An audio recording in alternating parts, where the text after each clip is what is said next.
क्या आपने कभी गहराई से अनुभव किया है कि शनिवार के दिन शनिदेव की पावन कथा सुनते ही मन के भीतर एक अद्भुत शांति उतरने लगती है, जैसे वर्षों से रुके हुए कष्ट धीरे धीरे पिघलने लगते हों। प्रिय दर्शक बंधु, आज का यह शनिवार कोई साधारण दिन नहीं है, और विशेष रूप से जब यह शनिवार पौष अमावस्या जैसे अत्यंत पवित्र और दुर्लभ योग के साथ आता है, तब इसका प्रभाव कई गुना बढ़ जाता है। शास्त्रों में कहा गया है कि पौष अमावस्या और शनिवार का संगम स्वयं कर्मों के बंधन खोलने का अवसर लेकर आता है। आज का यह क्षण मानो स्वयं न्याय के देवता शनिदेव की उपस्थिति का संकेत दे रहा है। आज जब आप यह कथा सुनने बैठे हैं तो समझ लीजिए कि यह केवल संयोग नहीं है, यह वही समय है जब शनिदेव अपने भक्तों के जीवन में व्याप्त अंधकार, भय, बाधा और असंतुलन को दूर करके उन्हें उनके कर्मों के अनुसार सही मार्ग दिखाने के लिए सक्रिय हो जाते हैं। शनिदेव न तो केवल दंड देते हैं और न ही बिना कारण कष्ट देते हैं, वे तो वह दिव्य शक्ति हैं जो मनुष्य को उसके कर्मों का आईना दिखाकर उसे सुधार की दिशा में आगे बढ़ाती है। हमारे शास्त्रों में स्पष्ट कहा गया है कि जो व्यक्ति शनिवार के दिन, विशेषकर पौष अमावस्या पर श्रद्धा और विश्वास के साथ शनिदेव की कथा का श्रवण करता है, उसके जीवन में जमे हुए कर्म दोष, बार बार आने वाली बाधाएं, आर्थिक तंगी, मानसिक अशांति और अपमान के योग धीरे धीरे समाप्त होने लगते हैं। जैसे घोर अंधकार के बाद एक स्थिर दीपक जल उठे, वैसे ही शनिदेव की कथा जीवन में धैर्य, संयम और स्थिरता का प्रकाश भर देती है। दर्शक बंधु, जरा एक पल ठहर कर अपने जीवन पर दृष्टि डालिए। कितनी ऐसी समस्याएं हैं जो वर्षों से पीछा नहीं छोड़ रही। कितनी बार ऐसा हुआ कि आपने पूरी मेहनत की, फिर भी फल नहीं मिला। कितनी बार काम बनते बनते बिगड़ गए, कभी धन की कमी, कभी रोग, कभी अपमान, और कभी ऐसा लगा जैसे भाग्य ही प्रतिकूल हो गया हो। कई बार मन इतना थक जाता है कि लगता है अब आगे कोई रास्ता ही नहीं बचा।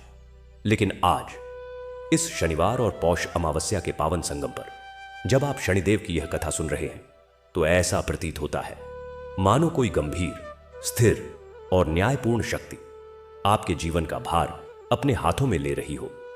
मानो मन का बोझ धीरे धीरे हल्का होने लगा हो। मानो यह अनुभूति जाग रही हो कि हर कष्ट के पीछे कोई ना कोई कारण भी है और समाधान भी। शनिदेव केवल पीड़ा देने वाले देव नहीं हैं, वे कर्मों के न्यायाधीश हैं।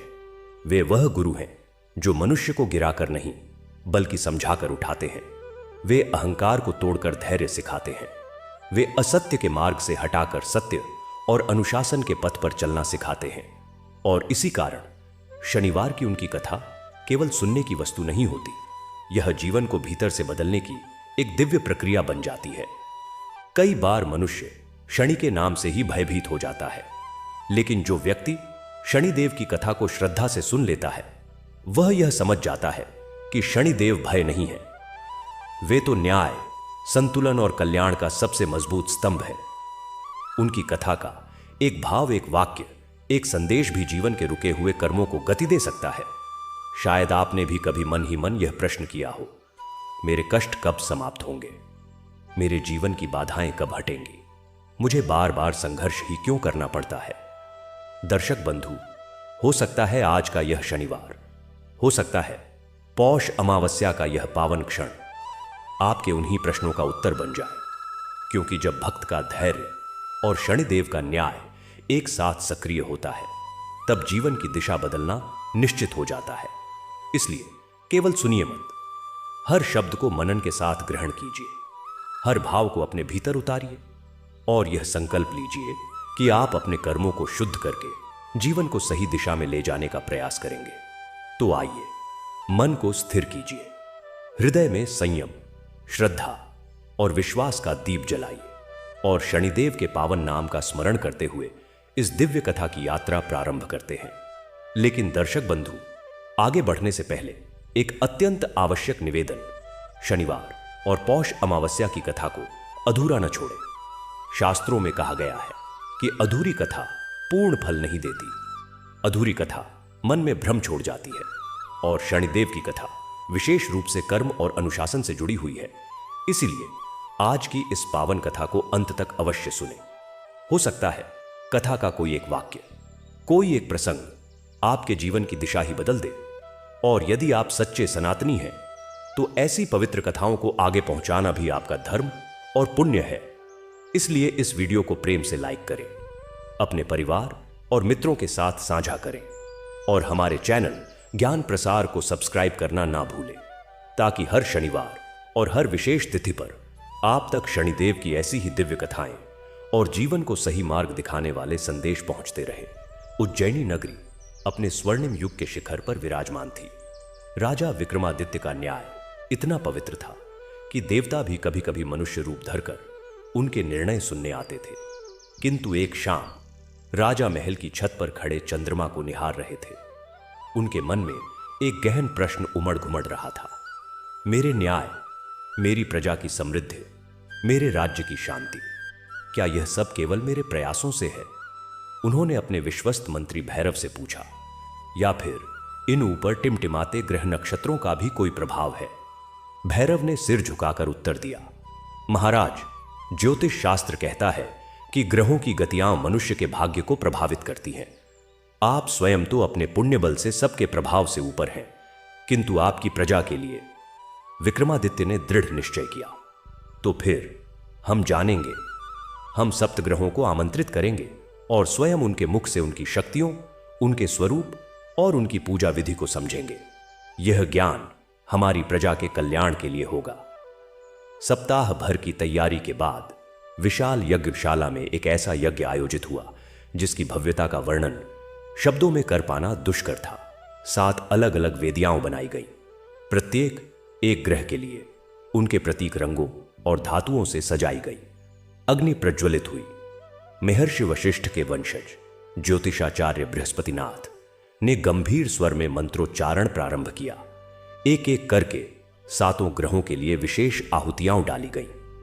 आखिरी आहुति डालते ही यज्ञ कुंड से 7 प्रकाश स्तंभ आकाश की ओर उठे और फिर धीरे धीरे 7 दिव्य मूर्तियों के रूप में साकार हुए। सभी देवता अपने अपने वाहनों पर सवार अपने अनूठे तेज से दीप्तिमान थे। उनके प्रकाश से पूरा मंडप आलोकित हो गया। विक्रमादित्य ने गदगद कंठ से कहा, हे देवताओं, आप सबका इस मृत्युलोक में स्वागत है। मैं आप सबसे एक जिज्ञासा शांत करना चाहता हूं। कृपया अपने अपने स्वरूप, शक्तियों और मनुष्यों के लिए अपनी पूजा के उपाय बताएं, ताकि मैं इसे अपनी प्रजा तक पहुंचा सकूं। ग्रह देवताओं ने सहमति में सिर हिलाया। तभी राजा ने कहा, और हां, इस वर्णन के लिए हमारे दरबार के सर्वश्रेष्ठ पंडित केशव शर्मा को चुना गया है। वह निर्भीक और निष्पक्ष रूप से आप सबका वर्णन करेंगे। पंडित केशव, जिनकी आयु केवल 45 वर्ष थी, किंतु ज्ञान सागर थे, आगे बढ़े।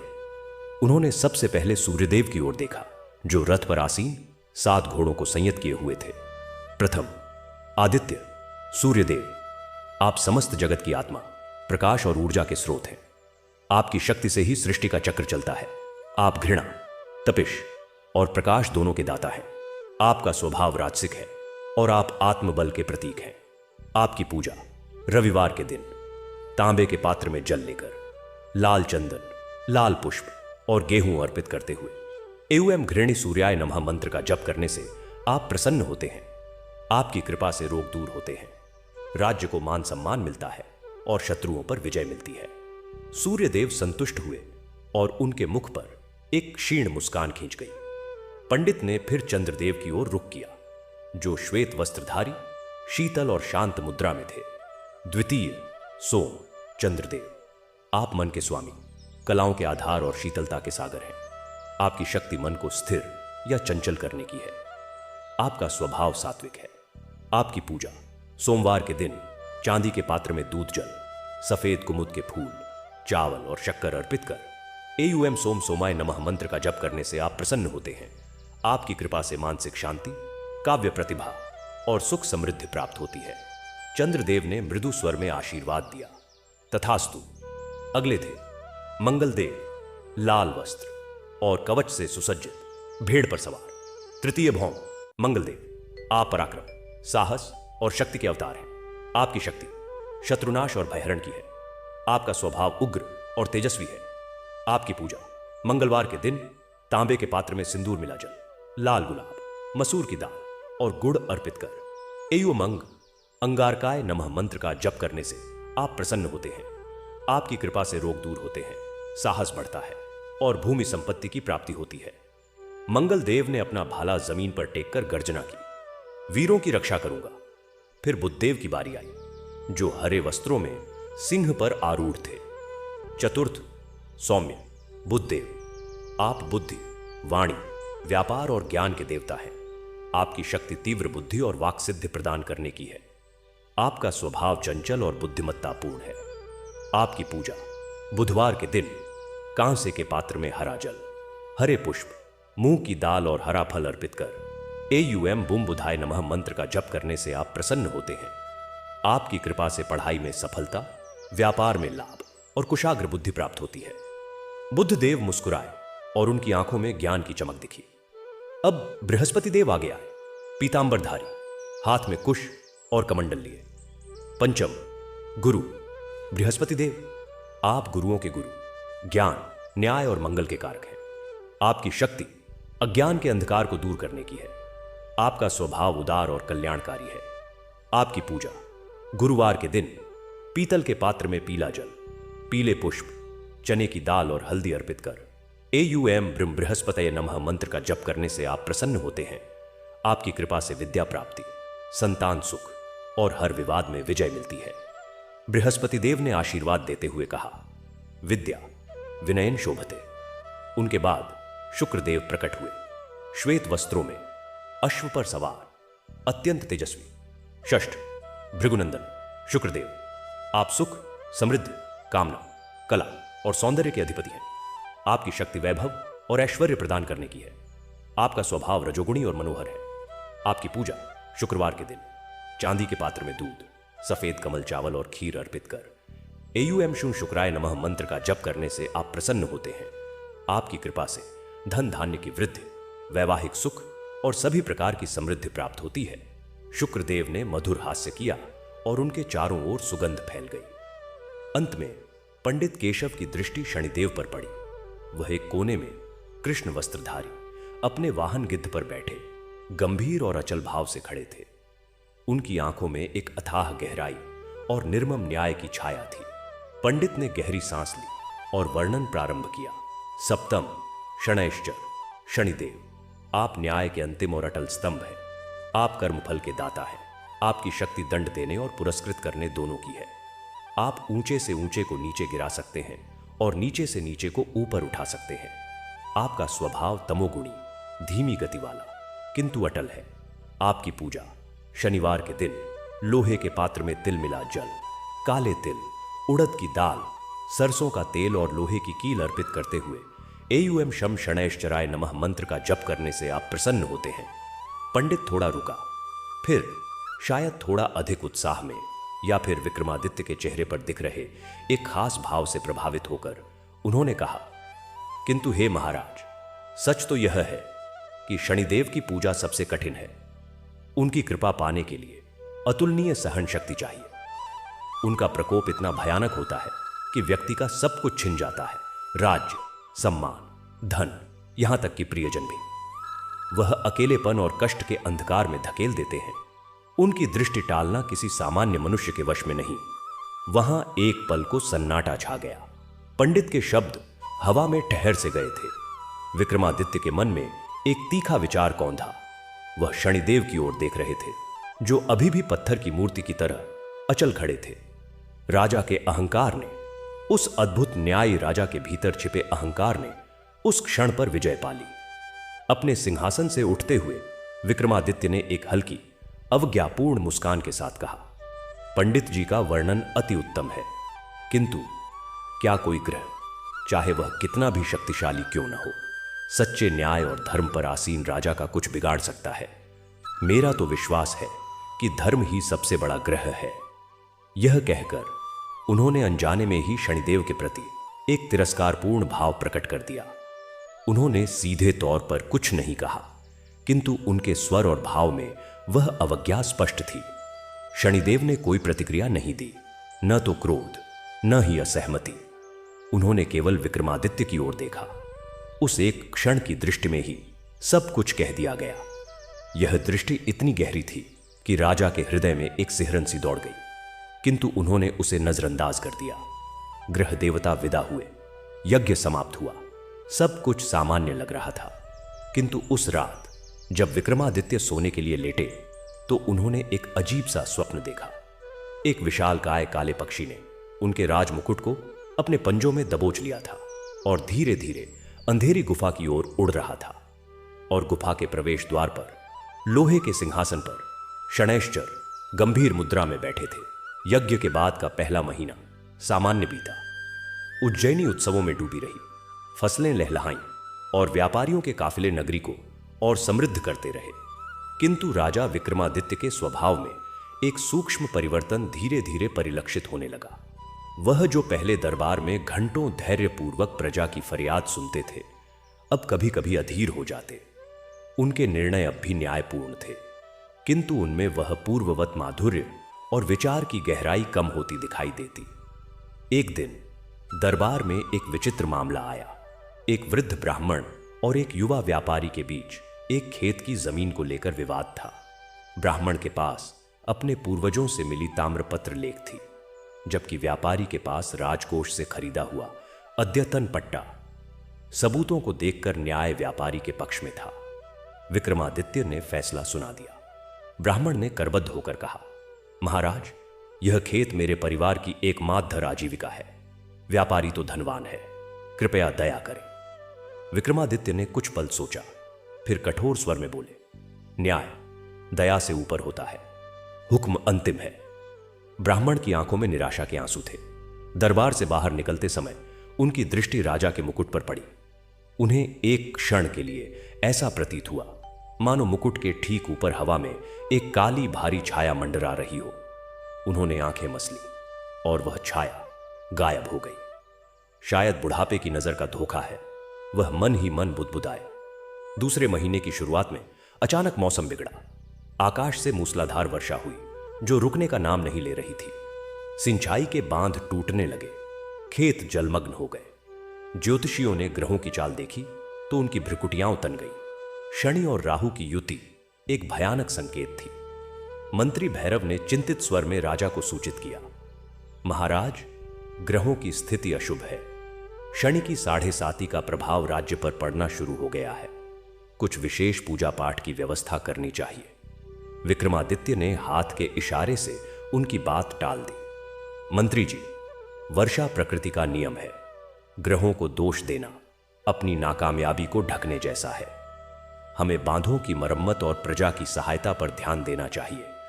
उनका तर्क सही था, किंतु उनके स्वर में वह अहंकार फिर झलक गया जो यज्ञ के दिन शनिदेव के प्रति दिखा था। मंत्री ने चुपचाप सिर झुका लिया, किंतु उनके मन में एक दुखद आशंका जाग उठी। तीसरे महीने में आपदा ने और विकराल रूप धारण किया।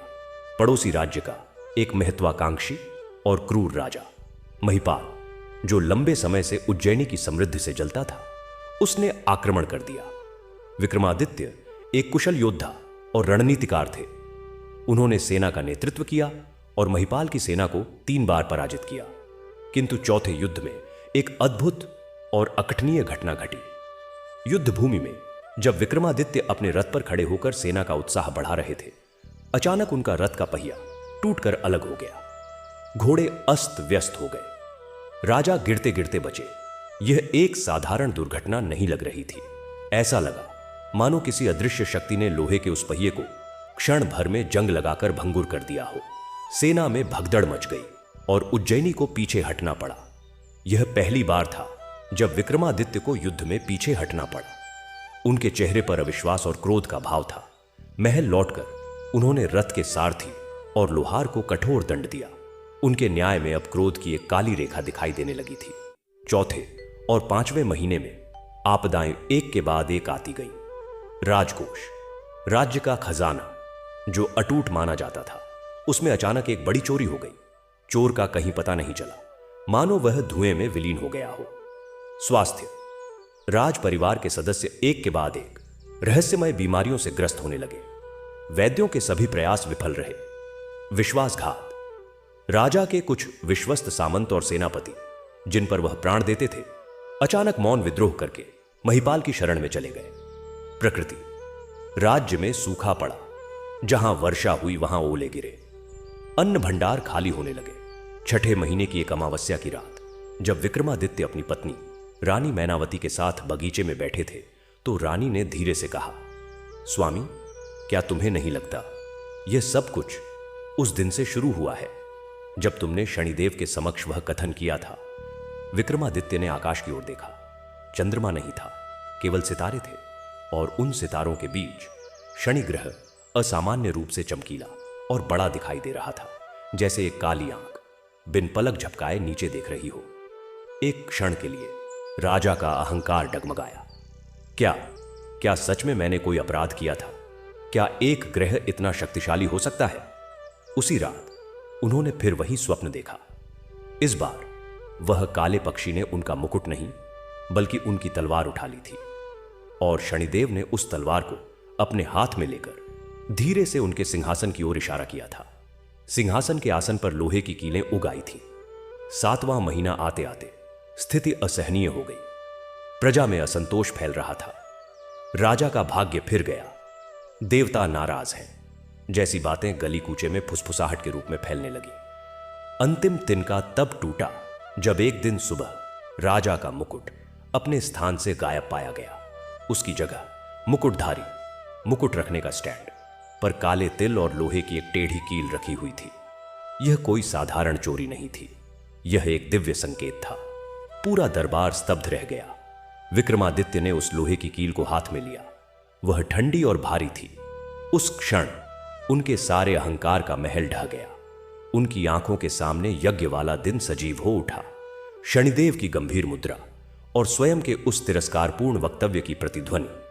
उनके हाथ से कील जमीन पर गिर गई। एक गहरी दर्द भरी सांस छोड़ते हुए वह बोले, मंत्री भैरव, रानी मैनावती, तैयारी करो। किसकी तैयारी महाराज? रानी ने कांपते स्वर में पूछा। इस महल को नहीं, इस सिंहासन को छोड़ने की तैयारी। शनैश्चर ने अपना निर्णय सुना दिया है। मेरा राज्य, मेरा वैभव, मेरा अभिमान सब समाप्त हो गया है। अब हमें वन की ओर प्रस्थान करना है। उनकी आवाज में अपराध बोध नहीं, शिक्षा नहीं, केवल एक गहरी थकी हुई स्वीकार्यता थी। 7.5 का पहला और सबसे कठोर चरण पूरा हो चुका था। राजा विक्रमादित्य अब केवल एक साधारण मनुष्य थे, जिसने अपना सब कुछ खो दिया था। और उसी रात उज्जैनी के ऊपर आकाश में शनि ग्रह का प्रकाश मध्यम पड़ता हुआ दिखाई दिया, मानो अपनी पहली विजय के बाद विराम ले रहा हो। महल छोड़ने की तैयारी में एक दिन लगा। रानी मैनावती, जो राजसी वस्त्रों और आभूषणों में कभी देवी की तरह शोभायमान रहती थीं, ने स्वयं ही एक साधारण सूती साड़ी चुन ली। उनके लंबे केश, जिनमें मोतियों और गजरों का गूंजन हुआ करता था, अब केवल एक साधारण छोटी में बंधे थे। किंतु उनके चेहरे पर कोई शिकन नहीं थी, केवल एक अडिग निश्चय। विक्रमादित्य ने अपना राजकीय कवच उतार दिया था। उन्होंने एक साधारण खादी का धोती कुर्ता पहना और कमर में एक लकड़ी की मूठ वाली साधारण तलवार बांध ली। उनके पास अब केवल एक छोटा सा थैला था, जिसमें 2 चादरें, थोड़ा सूखा राशन और रानी का एक छोटा सा दर्पण था। प्रस्थान से पहले वह अपने खाली सिंहासन के सामने कुछ पल खड़े रहे। सिंहासन के ऊपर उकेरी गई देवी देवताओं की मूर्तियां अब भी वैसी ही थीं, किंतु उनकी आंखों में अब करुणा के स्थान पर एक अनाकर्षक शून्यता दिख रही थी। उन्होंने सिंहासन की ओर पीठ फेर ली। यह कोई विद्रोह नहीं, बल्कि एक दुखद विदाई थी। महल का पिछला द्वार, जो सीधे घने जंगल की ओर खुलता था, उनके लिए खोला गया। 2 प्रहरी, जो बचपन से ही राजा के साथ थे, उनके सामने आकर खड़े हो गए। उनकी आंखें नम थीं। हम आपके साथ चलेंगे महाराज, उनमें से एक ने कहा। विक्रमादित्य ने मुस्कुराने की कोशिश की। नहीं वीरों, तुम्हारा कर्तव्य अब इस खाली महल की रक्षा करना है, न कि एक खाली राजा की। मेरी इच्छा है कि तुम यहीं रहो। उन्होंने दोनों प्रहरियों के सिर पर हाथ रखा, एक पिता की तरह आशीर्वाद दिया, और फिर बिना पीछे मुड़कर देखे रानी का हाथ थामे उस अंधेरे द्वार से निकल गए। जंगल का पहला स्पर्श ही कठोर था। सभ्यता की नरम मिट्टी के पथ कट गए थे। अब केवल कंटक युक्त झाड़ियां, ऊबड़ खाबड़ पत्थर और गहरी खाइयां थीं। सूर्यास्त होने लगा था और जंगल की छायाएं लंबी और डरावनी होती जा रही थीं। थोड़ी दूर चलने के बाद रानी मैनावती के पैर में एक कांटा चुभ गया। वह चींख तो नहीं मारी, किंतु उनके चेहरे पर पीड़ा की रेखा स्पष्ट थी। विक्रमादित्य ने तुरंत रुककर उनके पैर का कांटा निकाला। अपने बाहरी वस्त्र का एक टुकड़ा फाड़कर उन्होंने उसका पट्टी बांध दी। यह क्रिया करते हुए उनके हाथ कांप रहे थे। यह वही हाथ थे जो कभी लोहे के भारी भालों को सहजता से घुमाया करते थे। मुझे क्षमा करना मैनावती, उन्होंने फुसफुसाया। मैं तुम्हें इस योग्य नहीं था। मैनावती ने उनका हाथ थाम लिया।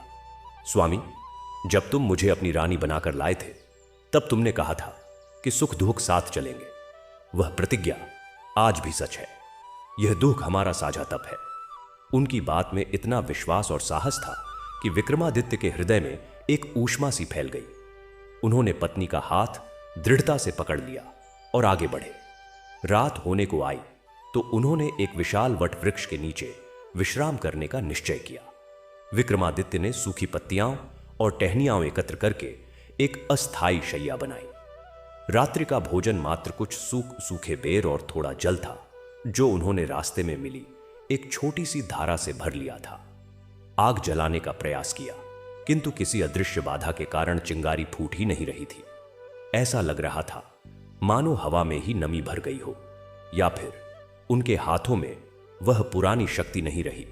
अंततः उन्हें बिना आग के ही रात बितानी पड़ी। जंगल की रात की आवाजें, भेड़ियों का दूर से आता हुआ पत्तियों की सरसराहट, किसी रहस्यमय पक्षी का एकाकी क्रंदन, सभी उनके लिए नई और भयावह थीं। राजा और रानी, जो कभी रेशम के गद्दों पर चैन की नींद सोया करते थे, आज पत्तियों के बिस्तर पर करवटें बदल रहे थे। तभी आधी रात के समय अचानक एक भयानक गर्जना सुनाई दी। पेड़ों की शाखाएं हिलने लगीं। एक विशालकाय जंगली भैंसा, जिसकी आंखें अंधेरे में लाल दियों की तरह जल रही थीं, उनकी ओर दौड़ता हुआ आ रहा था। विक्रमादित्य तुरंत उछले। उन्होंने अपनी लकड़ी की मूठ वाली तलवार खींच ली, किंतु वह तलवार जो कभी दुश्मनों के कवच को चीर देती थी, आज उस भैंसे के मोटे चमड़े के सामने निरीह लग रही थी। भैंसा सीधे उनकी ओर आ रहा था। एक क्षण के लिए विक्रमादित्य के मन में आया कि वह रानी को लेकर भाग जाए, किंतु फिर उनके भीतर का योद्धा जाग उठा। उन्होंने एक तीखी चीख लगाई और भैंसे के सामने ही कूद पड़े। तलवार को उसकी गर्दन में भोंकने का प्रयास किया। तलवार का फल भैंसे के चमड़े में घुसा, किंतु गहराई तक नहीं। भैंसा और भी उग्र हो गया। उसने अपना सिर झटका और विक्रमादित्य को हवा में उछाल दिया। राजा एक पेड़ से जा टकराए और नीचे गिर पड़े। स्वामी, मैनावती चीख उठी। वह जगह से उठे, लहूलुहान, किंतु हारे नहीं। उन्होंने देखा कि भैंसा अब रानी की ओर मुड़ रहा है। उस क्षण उनके भीतर का सारा दर्द, थकान और निराशा एक ज्वाला में बदल गई। वह फिर से उछले और इस बार तलवार नहीं, बल्कि अपने हाथों से उस भैंसे के सींग पकड़ लिए। उनकी शक्ति, जो शनि के प्रकोप से मंद पड़ गई थी, अचानक एक अंतिम संघर्ष में प्रज्वलित हो उठी। दोनों के बीच एक भीषण संघर्ष हुआ। भैंसा गुर्रा रहा था और विक्रमादित्य की नसों में खून उबाल मार रहा था। अचानक उन्होंने भैंसे का सिर जमीन की ओर दबाया और अपने पैर से उसकी गर्दन पर जोरदार प्रहार किया। भैंसा एक कराहता हुआ गर्जना करके पीछे हट गया और फिर अंधेरे में भाग गया। विक्रमादित्य वहीं जमीन पर गिर पड़े। उनकी सांसें तेज थीं और शरीर चोटों से लहूलुहान था। मैनावती दौड़कर उनके पास आई। उन्होंने अपनी साड़ी का कोर फाड़कर उनके घावों पर बांधा। तुम्हें ऐसा नहीं करना चाहिए था, वह रोते हुए बोली। तुम्हारा जीवन बचना चाहिए। विक्रमादित्य ने थकान और पीड़ा से भरे हुए मुस्कुराने का प्रयास किया। एक राजा नहीं, एक पति का पहला धर्म अपनी पत्नी की रक्षा करना है। यह मेरा नया राज्य है। उस रात जब वे दोनों एक दूसरे के सहारे वट वृक्ष के नीचे बैठे थे, तो विक्रमादित्य ने पहली बार स्वीकार किया। उन्होंने रानी से कहा, मैनावती, तुम सही थी। यह सब मेरी भूल है। मैंने शनिदेव के प्रति अवज्ञा दिखाई, और न्याय के देवता, उनका न्याय कभी गलत नहीं होता। यह उनकी हार की स्वीकारोक्ति नहीं, बल्कि सीख की पहली सीढ़ी थी। जंगल की उस पहली रात ने उन्हें सिखाया कि अब वह न तो राजा है और न ही सर्वशक्तिमान। वह केवल एक मनुष्य है जो अपने कर्म के फल का सामना कर रहा है। भोर होने से पहले जब आकाश में तारे मध्यम पड़ रहे थे तो विक्रमादित्य ने ऊपर देखा। शनि ग्रह अब भी वहां था, किंतु उसकी चमक में अब वह कठोरता नहीं थी। ऐसा लग रहा था मानो वह दूर से उनकी इस पहली परीक्षा को देख रहा हो और शायद बहुत हल्के से संतुष्ट हो रहा हो। वे दोनों सुबह की पहली किरण के साथ ही फिर से चल पड़े। उनके सामने अब कोई निश्चित मार्ग नहीं था, केवल जंगल का विस्तार और उनकी नई नियति थी। और इस बार विक्रमादित्य के कदमों में पहले से अधिक दृढ़ता थी। अहंकार की नहीं, बल्कि स्वीकार और सीख की दृढ़ता। 7 दिन और 7 रातें विक्रमादित्य और मैनावती जंगल के उस अंतहीन भूल भुलैया में भटकते रहे। राजा के शरीर पर भैंसे के साथ हुए संघर्ष के घाव अब मवाद पड़ने लगे थे। रानी के पैरों में छाले पड़ गए थे जो हर कदम के साथ चुभते थे। उनके थैले में रखा सूखा राशन समाप्त हो चुका था। अब उनका भोजन जंगली बेर, कंदमूल और कभी कभी नदी से पकड़ी गई छोटी मछलियां थीं। एक ऐसा आहार जो उनके राजसी पाचन तंत्र के लिए अजनबी और कठोर था। 8वें दिन दोपहर को जब भूख और थकान ने उनकी सीमाओं को छू लिया था, तब उन्हें हवा में एक नई सुगंध आती महसूस हुई। धुआं और पकी हुई मिट्टी की सुगंध, मानव बस्ती का संकेत। मैनावती देखो, विक्रमादित्य ने पेड़ों के बीच से झांकते हुए कहा। दूर एक खुले मैदान में करीब 50-60 झोपड़ियों का एक छोटा सा गांव बसा हुआ था। झोपड़ियों की छतें भूसा और खपरेल से ढकी थीं। गांव के बीचों बीच एक बड़ा पीपल का पेड़ था जिसके नीचे कुछ बुजुर्ग बैठे हुए थे। खेतों में स्त्री पुरुष काम कर रहे थे। बच्चे मिट्टी के ढेलों से खेल रहे थे। उस साधारण दृश्य ने विक्रमादित्य की आंखों में अचानक आंसू ला दिए। यह वह दृश्य था जिसकी रक्षा के लिए वह अपने पूरे जीवन लड़ते रहे थे। सामान्य जन का सामान्य जीवन। किंतु आज वह स्वयं उस सामान्यता से बाहर एक भिखारी की तरह खड़े थे। चलो, उन्होंने अपनी भावनाओं पर काबू पाते हुए कहा। गांव के प्रवेश द्वार पर एक बांस का फाटक था जिस पर शांतिनगर नाम उकेरा हुआ था। फाटक के पास ही एक युवक पहरा दे रहा था। उसने जैसे ही इन 2 अनजान फटेहाल लोगों को देखा, सतर्क होकर बांस का भाला उठा लिया। रुक जाओ, तुम कौन हो? कहां से आए हो? विक्रमादित्य ने विनम्रता से हाथ जोड़े। भैया, हम पथिक हैं, लंबी यात्रा से आ रहे हैं। थोड़ा पानी और यदि संभव हो तो एक रात के आश्रय की भीख मांगते हैं। युवक ने उन्हें सिर से पैर तक देखा। विक्रमादित्य के चेहरे पर अभी भी राजसी तेज बचा हुआ था, भले ही धूल और थकान से ढका हुआ था। रानी के हाव भाव में एक अवर्णनीय गरिमा थी। तुम्हारा नाम? मैं विक्रम हूं और ये मेरी पत्नी है। रहने दो नाम, यहां ग्राम प्रधान की अनुमति के बिना कोई अजनबी नहीं ठहर सकता। तुम यहीं खड़े रहो, मैं बुलाता हूं। युवक ने दूसरे युवक को बुलाया और कुछ कहा। वह दौड़ता हुआ गांव के भीतर गया। करीब आधा घंटा बीता। सूरज तेजी से ढल रहा था। आखिरकार पीपल के पेड़ के नीचे से 3 व्यक्ति उनकी ओर आते दिखाई दिए। पहले एक वृद्ध जिनकी उम्र 60 के पार होगी, सफेद दाढ़ी किंतु आंखें चुस्त और अनुभव से भरी हुई। यह ग्राम प्रधान दादा खीमा थे। दूसरे एक मध्यम आयु की स्त्री, सादे पर साफ कपड़े, चेहरे पर करुणा और दृढ़ता का मिश्रण। यह माता शांति थी, गांव की ओजा, हीलर और सलाहकार। तीसरे एक युवक जिसकी मांसपेशियां कठोर परिश्रम की गवाही दे रही थी, किंतु चेहरे पर एक सीधा सादा भोलापन। यह बलराम था, गांव का सबसे मजबूत युवक और खेती का मुखिया। दादा खीमा ने उन दोनों को गहराई से देखा। उनकी नजर विक्रमादित्य के हाथों पर रुकी, जहां तलवार चलाने की मझोलियां अभी भी साफ थीं। रानी के पैरों के छालों को देखकर उनकी भ्रुकुटी तन गई। तुम कहां से आए हो बेटा? दादा खीमा ने सीधा प्रश्न किया। हम उत्तर से आ रहे हैं।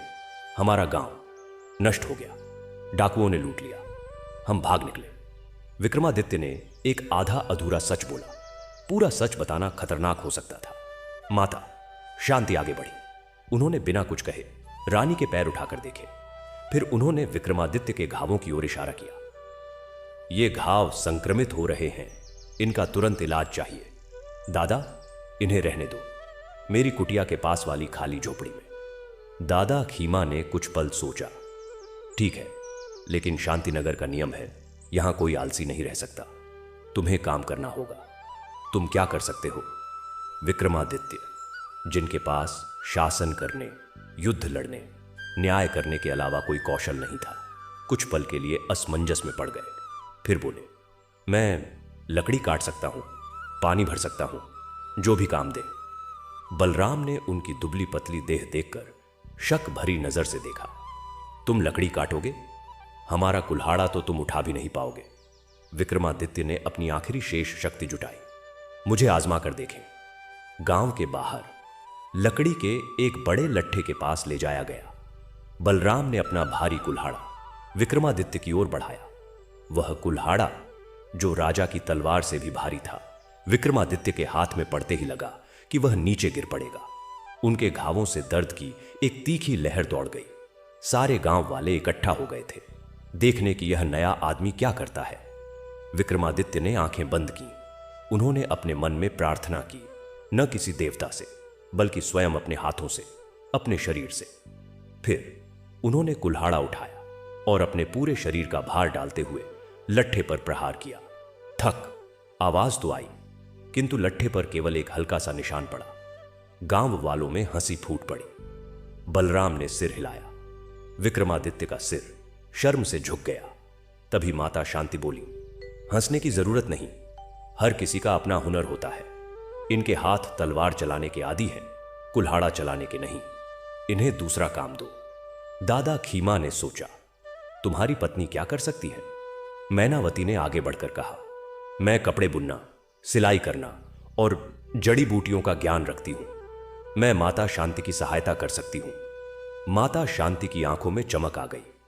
अच्छा, तो फिर ठहर जाओ। विक्रम, तुम बच्चों को पढ़ा सकते हो? हमारे गांव में कोई गुरु नहीं है। विक्रमादित्य की आंखों में एक उम्मीद की किरण जगी। हां, मैं पढ़ा सकता हूं, संस्कृत, गणित, नीति शास्त्र। हमें इतना कुछ नहीं चाहिए। दादा खीमा मुस्कुराए। बस पढ़ना लिखना और गिनती सिखा दो। तुम्हारी पत्नी माता शांति के साथ रहेगी। तुम्हें गुरुजी की झोपड़ी दी जाएगी, जो अब खाली है। लेकिन याद रहे, तुम्हें गांव के नियम मानने होंगे। कोई हिंसा नहीं, कोई झूठ नहीं। विक्रमादित्य ने राहत की सांस ली। हम मानेंगे, आपकी अति कृपा। उस रात पहली बार 7 दिनों के बाद उन्होंने एक छत के नीचे आश्रय पाया। झोपड़ी साधारण थी। मिट्टी के फर्श, बांस की दीवारें, एक चारपाई, एक चूल्हा। माता शांति ने उनके लिए एक थाली में गर्म खिचड़ी और साग भेजा। वह साधारण भोजन विक्रमादित्य के लिए अमृत के समान लगा। भोजन के बाद माता शांति ने उनके घावों को धोकर नीम और हल्दी का लेप लगाया। रानी के पैरों पर घी और हल्दी का उपचार किया। 3 दिन में ठीक हो जाएंगे, माता शांति ने कहा। लेकिन तुम्हें आराम करना होगा, कल से काम शुरू करना। जब वे अकेले रहे तो मैनावती ने कहा, यह गांव बहुत पवित्र है, लोगों के दिल साफ हैं। विक्रमादित्य ने खिड़की से बाहर देखा। आकाश में तारे टिमटिमा रहे थे। हां, मैंने अपने जीवन में इतने राजमहल बनवाए, किंतु आज पहली बार महसूस हो रहा है कि एक सच्चा घर क्या होता है। उनकी आंखें भर आईं। उन्हें अपने पूर्व जीवन की विलासिता, अपने अहंकार और उस भूल की याद आई जिसने उन्हें यहां तक पहुंचाया। किंतु अब उस पीड़ा के साथ एक नई समझ भी जन्म ले रही थी। अगली सुबह विक्रमादित्य का नया जीवन शुरू हुआ। उन्होंने पीपल के पेड़ के नीचे गांव के बच्चों को पढ़ाना शुरू किया। पहले दिन केवल 5 बच्चे आए। विक्रमादित्य ने उन्हें मिट्टी की तख्ती पर अ, ते और आ लिखना सिखाया। बच्चे शरारती थे, अनुशासनहीन। एक बच्चे ने मिट्टी फेंकी, दूसरा रोने लगा। विक्रमादित्य, जो कभी दरबार में डर का वातावरण बनाए रखते थे, आज धैर्यपूर्वक मुस्कुरा रहे थे। उन्होंने कहानियां सुनाकर बच्चों का ध्यान खींचा। छोटी छोटी नीति की कहानियां, जिनमें सत्य, ईमानदारी और परिश्रम का पाठ था। धीरे धीरे बच्चे उनकी ओर आकर्षित होने लगे। दूसरे दिन 10 बच्चे आए, तीसरे दिन 15। इधर मैनावती माता शांति के साथ जड़ी बूटियां इकट्ठा करने जंगल गई। माता शांति ने उन्हें तुलसी, गिलोय, अश्वगंधा और अन्य औषधियों के गुण बताए। रानी, जिन्हें केवल चंदन और गुलाब जल की सुगंधों का ज्ञान था, आज मिट्टी और पत्तियों की सुगंध सीख रही थी। उन्होंने गांव की महिलाओं को सिलाई और कढ़ाई भी सिखाई। एक दिन गांव में एक संकट आया। बलराम की मां बुखार से तप रही थी। माता शांति की सारी दवाएं विफल हो गई। तब मैनावती ने स्मरण किया उन्होंने अपने राजवैद्य से एक विशेष ज्वरनाशक काढ़े की विधि सुनी थी, जिसमें किरात, नीम की छाल और पिप्पली का प्रयोग होता था। उन्होंने माता शांति को सलाह दी। माता शांति ने आश्चर्य से देखा, तुम्हें यह विधि कहां से आती है? मैनावती ने झूठ बोला, मेरी मां ने सिखाई थी। काढ़ा बनाकर पिलाया गया। 3 घंटे के भीतर बुखार उतर गया। इस घटना ने मैनावती को गांव में विशेष सम्मान दिला दिया। विक्रमादित्य ने भी अपनी बुद्धिमत्ता दिखाई। गांव के कुएं का पानी सूखने लगा था। गांव वाले चिंतित थे। विक्रमादित्य ने जमीन का अध्ययन किया और एक नई जगह बताई, जहां खोदने पर पानी निकलने की संभावना थी। यहां पर पेड़ों का प्रकार और हवा की दिशा बताती है कि नीचे जल स्रोत है। उन्होंने समझाया। गांव वालों ने उनकी बात मानी और खुदाई शुरू की। 10 हाथ की गहराई पर पानी का सोता फूट निकला। गांव में खुशी की लहर दौड़ गई। दादा खीमा ने विक्रमादित्य के कंधे पर हाथ रखा। तुम सिर्फ एक शिक्षक नहीं, बल्कि हमारे भाग्यशाली तारे हो, विक्रम। उस रात गांव में एक छोटा सा उत्सव हुआ। भोजन बना, बच्चे नाचे। विक्रमादित्य और मैनावती ने पहली बार खुलकर हंसते और गाते देखा। उनके हृदय में एक नया सुख और संतोष भर रहा था, जो राजसी भोग विलास में कभी नहीं मिला था। किंतु अंधेरा होने पर जब वे अपनी झोपड़ी में लौटे, तो विक्रमादित्य ने खिड़की से बाहर देखा। दूर जंगल के किनारे उन्हें एक अशुभ आकृति दिखाई दी। एक लंगड़ाता हुआ आदमी जो गांव की ओर देख रहा था और फिर अंधेरे में विलीन हो गया। उनकी रीढ़ में एक सिहरन दौड़ गई। उन्हें एहसास हुआ कि शांति नगर की यह शांति भी शायद स्थायी नहीं थी। बाहरी दुनिया के खतरे अब भी मौजूद थे, लेकिन उस पल उन्होंने निश्चय किया, इस गांव ने उन्हें आश्रय दिया है। अब वह इसकी रक्षा के लिए चाहे कुछ भी हो जाए तैयार थे। वह लंगड़ाता हुआ अज्ञात व्यक्ति जंगल के किनारे पर गायब हुआ। उसके बाद की रात विक्रमादित्य के लिए बेचैनी भरी थी।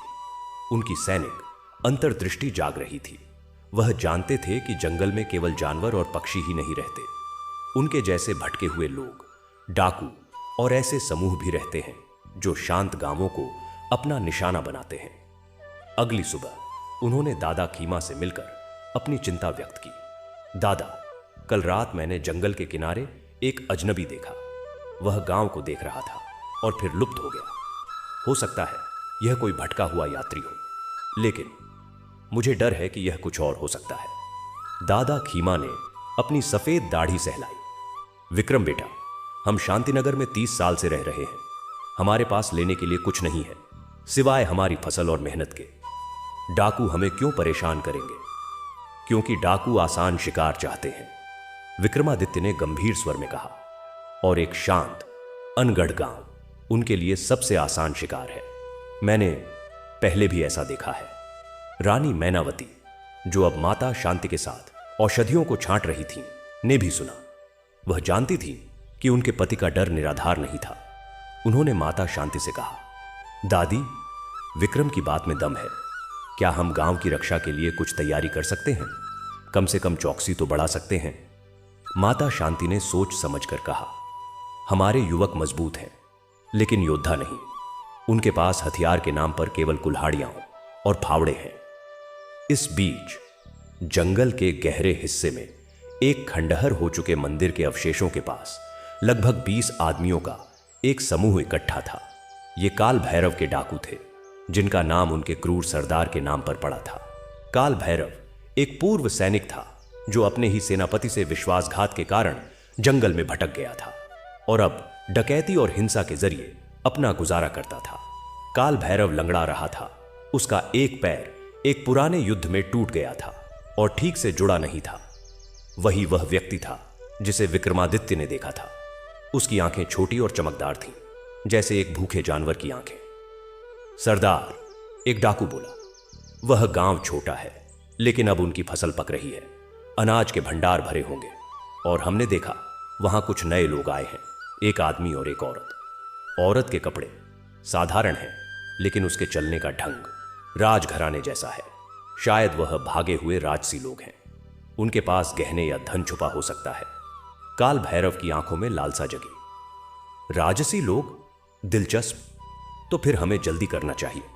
वे नए लोग गांव वालों को सतर्क कर सकते हैं। हम कल रात हमला करेंगे। चांद नहीं निकलेगा, अमावस्या है, अंधेरा हमारा साथी होगा।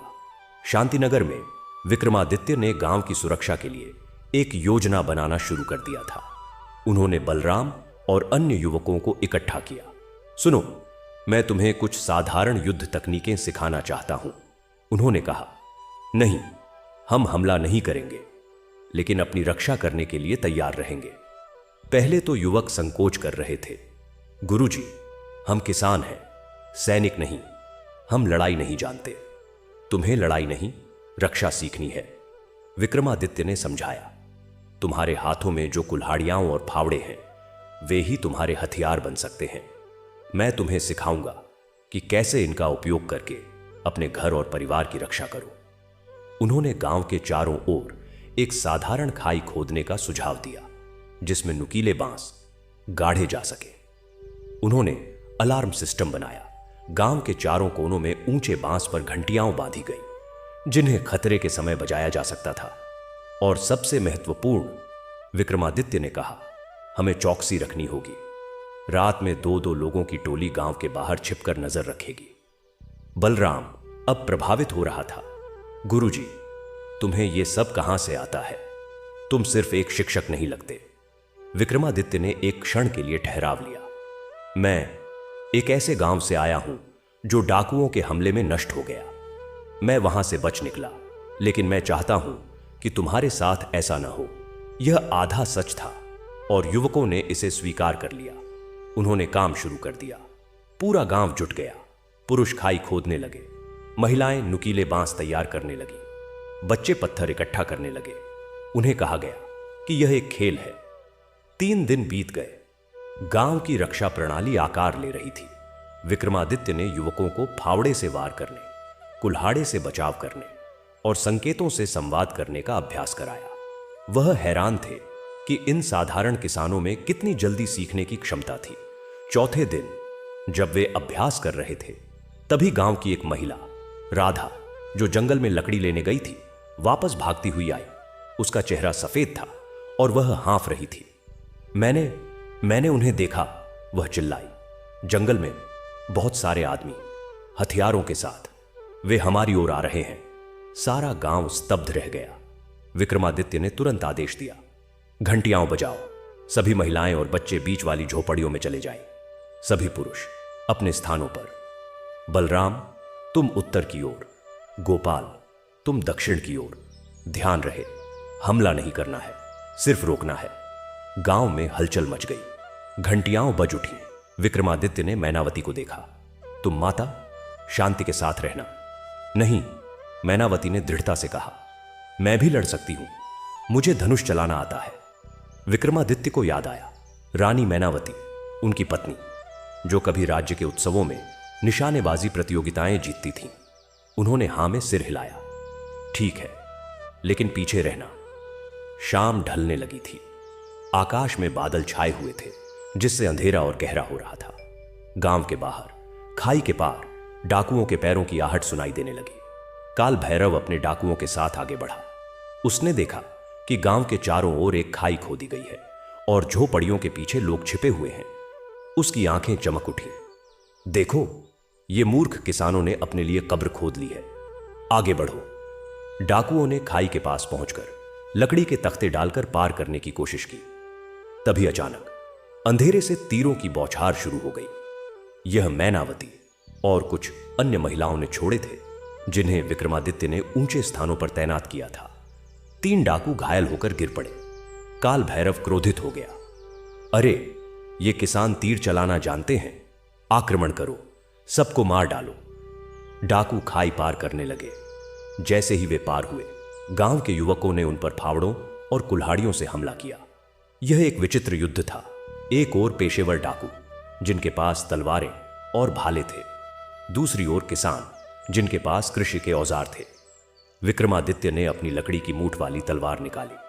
वह जानते थे कि यह तलवार धातु की तलवारों के सामने टिक नहीं पाएगी। उन्होंने बलराम को संकेत दिया। दोनों ने मिलकर एक जाल बनाया। जमीन पर रस्सियां बिछाईं, जिन्हें खींचने पर डाकू फिसल कर गिर जाए। पहले 10 मिनट तक गांव वाले मजबूती से डटे रहे, किंतु डाकुओं की संख्या और अनुभव अधिक था। धीरे धीरे गांव वाले पीछे हटने लगे। 2 युवक गंभीर रूप से घायल हो गए। काल भैरव ने विक्रमादित्य को देख लिया, जो आदेश दे रहे थे, यही है वह नया आदमी, इसे जीवित पकड़ो, इससे पूछताछ करनी है। 3 डाकू विक्रमादित्य की ओर बढ़े। विक्रमादित्य ने अपनी तलवार से बचाव किया, किंतु एक डाकू की तलवार ने उनकी तलवार की मूठ को काट डाला। तलवार का फल जमीन पर गिर पड़ा। अब विक्रमादित्य निहत्थे थे। डाकुओं ने उन्हें घेर लिया। काल भैरव लंगड़ाता हुआ आगे बढ़ा। तुम कौन हो जो इन किसानों को लड़ना सिखा रहा हो? तुम्हारी पत्नी कहां है? उसके गहने कहां हैं? विक्रमादित्य ने गर्व से सिर उठाया। मैं एक शिक्षक हूं और मेरी पत्नी के पास तुम्हारे लिए कुछ नहीं है। इस गांव को छोड़ दो। काल भैरव हंसा। शिक्षक? तुम्हारे हाथों पर तलवार चलाने के निशान हैं। तुम कोई साधारण शिक्षक नहीं हो। उसने अपनी तलवार विक्रमादित्य के सीने पर रख दी। बताओ तुम कौन हो, नहीं तो। तभी एक तीव्र स्वर सुनाई दिया। एक तीर हवा में सनसनाता हुआ आया और काल भैरव के हाथ में जा लगा। उसकी तलवार जमीन पर गिर पड़ी। सबने देखा, मैनावती एक ऊंची झोपड़ी की छत पर खड़ी थी, धनुष ताने हुए। उनके चेहरे पर एक अदम्य निश्चय था। उन्हें छोड़ दो, उनकी आवाज गर्जना की तरह गूंजी। काल भैरव चिल्लाया, उस औरत को मारो। लेकिन उसके आदेश का पालन करने का समय नहीं मिला। अचानक जंगल से एक भयानक गर्जना सुनाई दी और फिर कुछ ऐसा हुआ जिसकी किसी ने कल्पना भी नहीं की थी। एक विशालकाय जंगली भैंसा, जो शायद वही था जिससे विक्रमादित्य की पहले मुठभेड़ हुई थी, अचानक जंगल से बाहर आया और सीधे डाकुओं के समूह में घुस गया। भैंसा पागलों की तरह हमला कर रहा था, सींग मार रहा था और डाकुओं को हवा में उछाल रहा था। यह एक अविश्वसनीय दृश्य था। डाकू भागने लगे। काल भैरव ने देखा कि उसकी सेना बिखर रही है। उसने विक्रमादित्य की ओर एक आखिरी नफरत भरी नजर देखा और फिर लंगड़ाता हुआ जंगल में भाग गया। भैंसा जैसे कि अपना काम पूरा कर चुका हो, एक क्षण के लिए रुका, विक्रमादित्य की ओर देखा और फिर धीरे धीरे जंगल में वापस चला गया। गांव में सन्नाटा छा गया। फिर धीरे धीरे जीत की खुशी फूट पड़ी। गांव वाले एक दूसरे को गले लगाने लगे। घायलों को माता शांति और मैनावती के पास ले जाया गया। दादा खीमा विक्रमादित्य के पास आए, उनके हाथ पकड़े। विक्रम, तुमने हमारे गांव की रक्षा की, तुम सच में हमारे संरक्षक हो। विक्रमादित्य ने मुस्कुराने की कोशिश की, लेकिन उनके मन में एक गहरी चिंता थी। दादा, खतरा टला नहीं है। काल भैरव भाग गया है। वह वापस आएगा और अगली बार और तैयारी के साथ आएगा। बलराम ने कहा, तो फिर हम भी और तैयारी करेंगे। अब हम जानते हैं कि कैसे लड़ना है।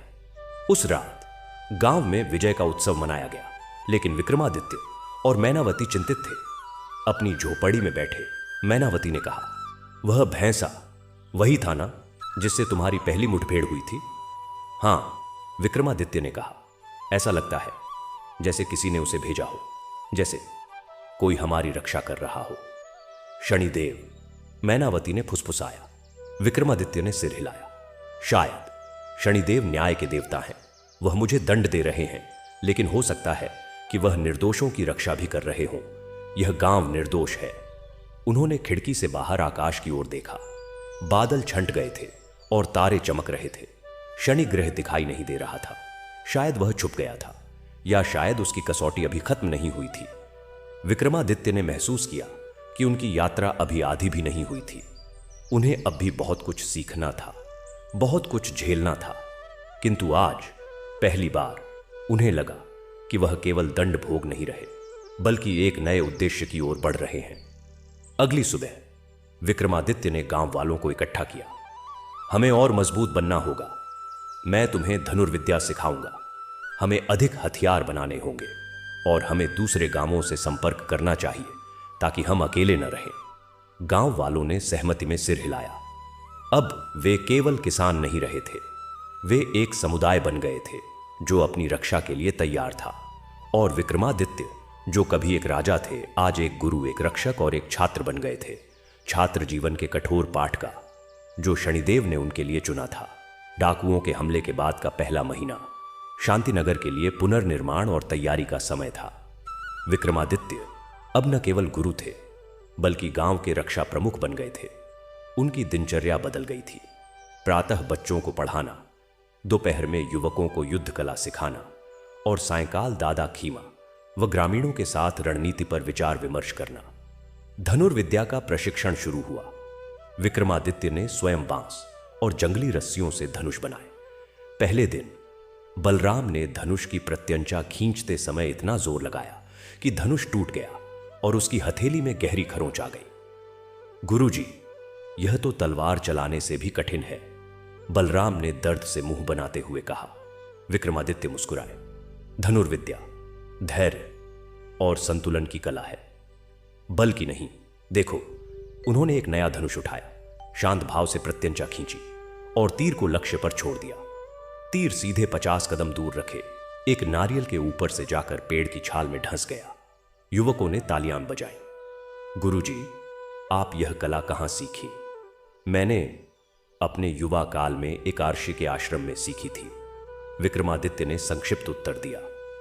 सच तो यह था कि उन्होंने यह कला महान धनुर्धर गुरु द्रोणाचार्य के वंशजों से सीखी थी, लेकिन अब वह अपना वास्तविक परिचय देना उचित नहीं समझते थे। रानी मैनावती ने महिलाओं को आत्मरक्षा के सरल उपाय सिखाना शुरू किया। कैसे एक लकड़ी के डंडे से हमला रोकना, कैसे मिर्च पाउडर का उपयोग करना और कैसे छुपकर संकेत देना। गांव की महिलाएं, जो पहले केवल घरेलू कार्यों तक सीमित थीं, अब आत्मविश्वास से भरी हुई थीं। एक दिन दादा खीमा ने एक महत्वपूर्ण सभा बुलाई। विक्रम बेटा, तुमने कहा था कि हमें दूसरे गांवों से संपर्क करना चाहिए। हमारे आसपास 3 और गांव हैं। उत्तर में धरतीपुर, दक्षिण में नदीग्राम और पूर्व में वनवासी। किंतु हमारे बीच व्यापारिक रिश्ते तो हैं, पर सैन्य गठबंधन नहीं। तो फिर हमें गठबंधन बनाना चाहिए, विक्रमादित्य ने कहा। अगर डाकू हम पर हमला करेंगे तो दूसरे गांव भी सुरक्षित नहीं रहेंगे। एकजुटता ही हमारी ताकत होगी। यह तय हुआ कि विक्रमादित्य और बलराम तीनों गांवों की यात्रा करेंगे और उन्हें संघ बनाने के लिए राजी करेंगे। यात्रा से पहले माता शांति ने विक्रमादित्य को एक छोटी सी पोटली दी। इसमें जड़ी बूटियां हैं, सफर में काम आएंगी। और यह भी, उन्होंने एक काला धागा निकाला। इसे बांध लो, यह तुम्हें बुरी नजर से बचाएगा। विक्रमादित्य ने धागा बांध लिया। उन्हें अचानक याद आया, शनिदेव की पूजा में काले धागे का भी विधान होता है। क्या यह एक संयोग था? पहला पड़ाव था धरतीपुर। यह गांव शांतिनगर से बड़ा था और यहां के मुखिया पटेल रणजीत सिंह एक पूर्व सैनिक थे जो बूढ़े होकर गांव लौट आए थे। वह संदेही स्वभाव के थे। गठबंधन? रणजीत सिंह ने अपनी मूंछों को सहलाते हुए कहा। हम अपनी रक्षा स्वयं कर सकते हैं। हमारे पास 10 पुराने तलवारें हैं। हमें किसी की मदद की आवश्यकता नहीं, विक्रमादित्य ने समझाया। पटेल जी, डाकू काल भैरव के पास 20 से अधिक लोग हैं और वह पेशेवर लुटेरा है। अकेले हर गांव उसका सामना नहीं कर सकता। लेकिन अगर चारों गांव मिल जाए तो हमारे पास 80 से अधिक योद्धा होंगे। योद्धा? रणजीत सिंहों से? तुम्हारा मतलब किसानों से है जो कुल्हाड़ी चलाना जानते हैं? मैंने सेना में सेवा की है, मैं जानता हूं कि युद्ध क्या होता है। तभी बलराम ने कहा, पटेल जी, हमने उन डाकुओं को हराया है। हमारे गुरु विक्रम ने हमें सिखाया है। रणजीत सिंह ने विक्रमादित्य को गौर से देखा। तुम्हारी आंखों में अनुभव है। तुम कौन हो? मैं एक शिक्षक हूं, विक्रमादित्य ने वही उत्तर दिया। शिक्षक नहीं, रणजीत सिंह ने सिर हिलाया।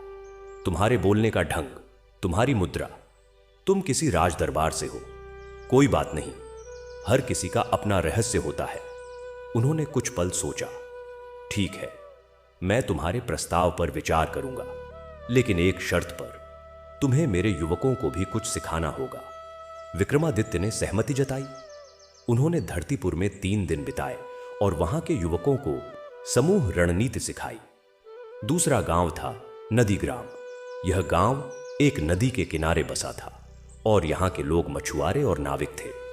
उनके मुखिया मीराबाई थीं, एक विधवा जो अपनी दृढ़ इच्छा शक्ति के लिए जानी जाती थी। मीराबाई ने प्रस्ताव सुनकर तुरंत हां कर दी। हम नदी के किनारे रहते हैं। डाकुओं ने पिछले साल हमारी 2 नावें लूट ली थीं। हमें सुरक्षा चाहिए। हम तुम्हारे साथ हैं। उन्होंने एक और सुझाव दिया। हम नदी के माध्यम से संदेश भेज सकते हैं। अगर किसी गांव पर हमला होता है तो हम नावों से तुरंत सहायता पहुंचा सकते हैं।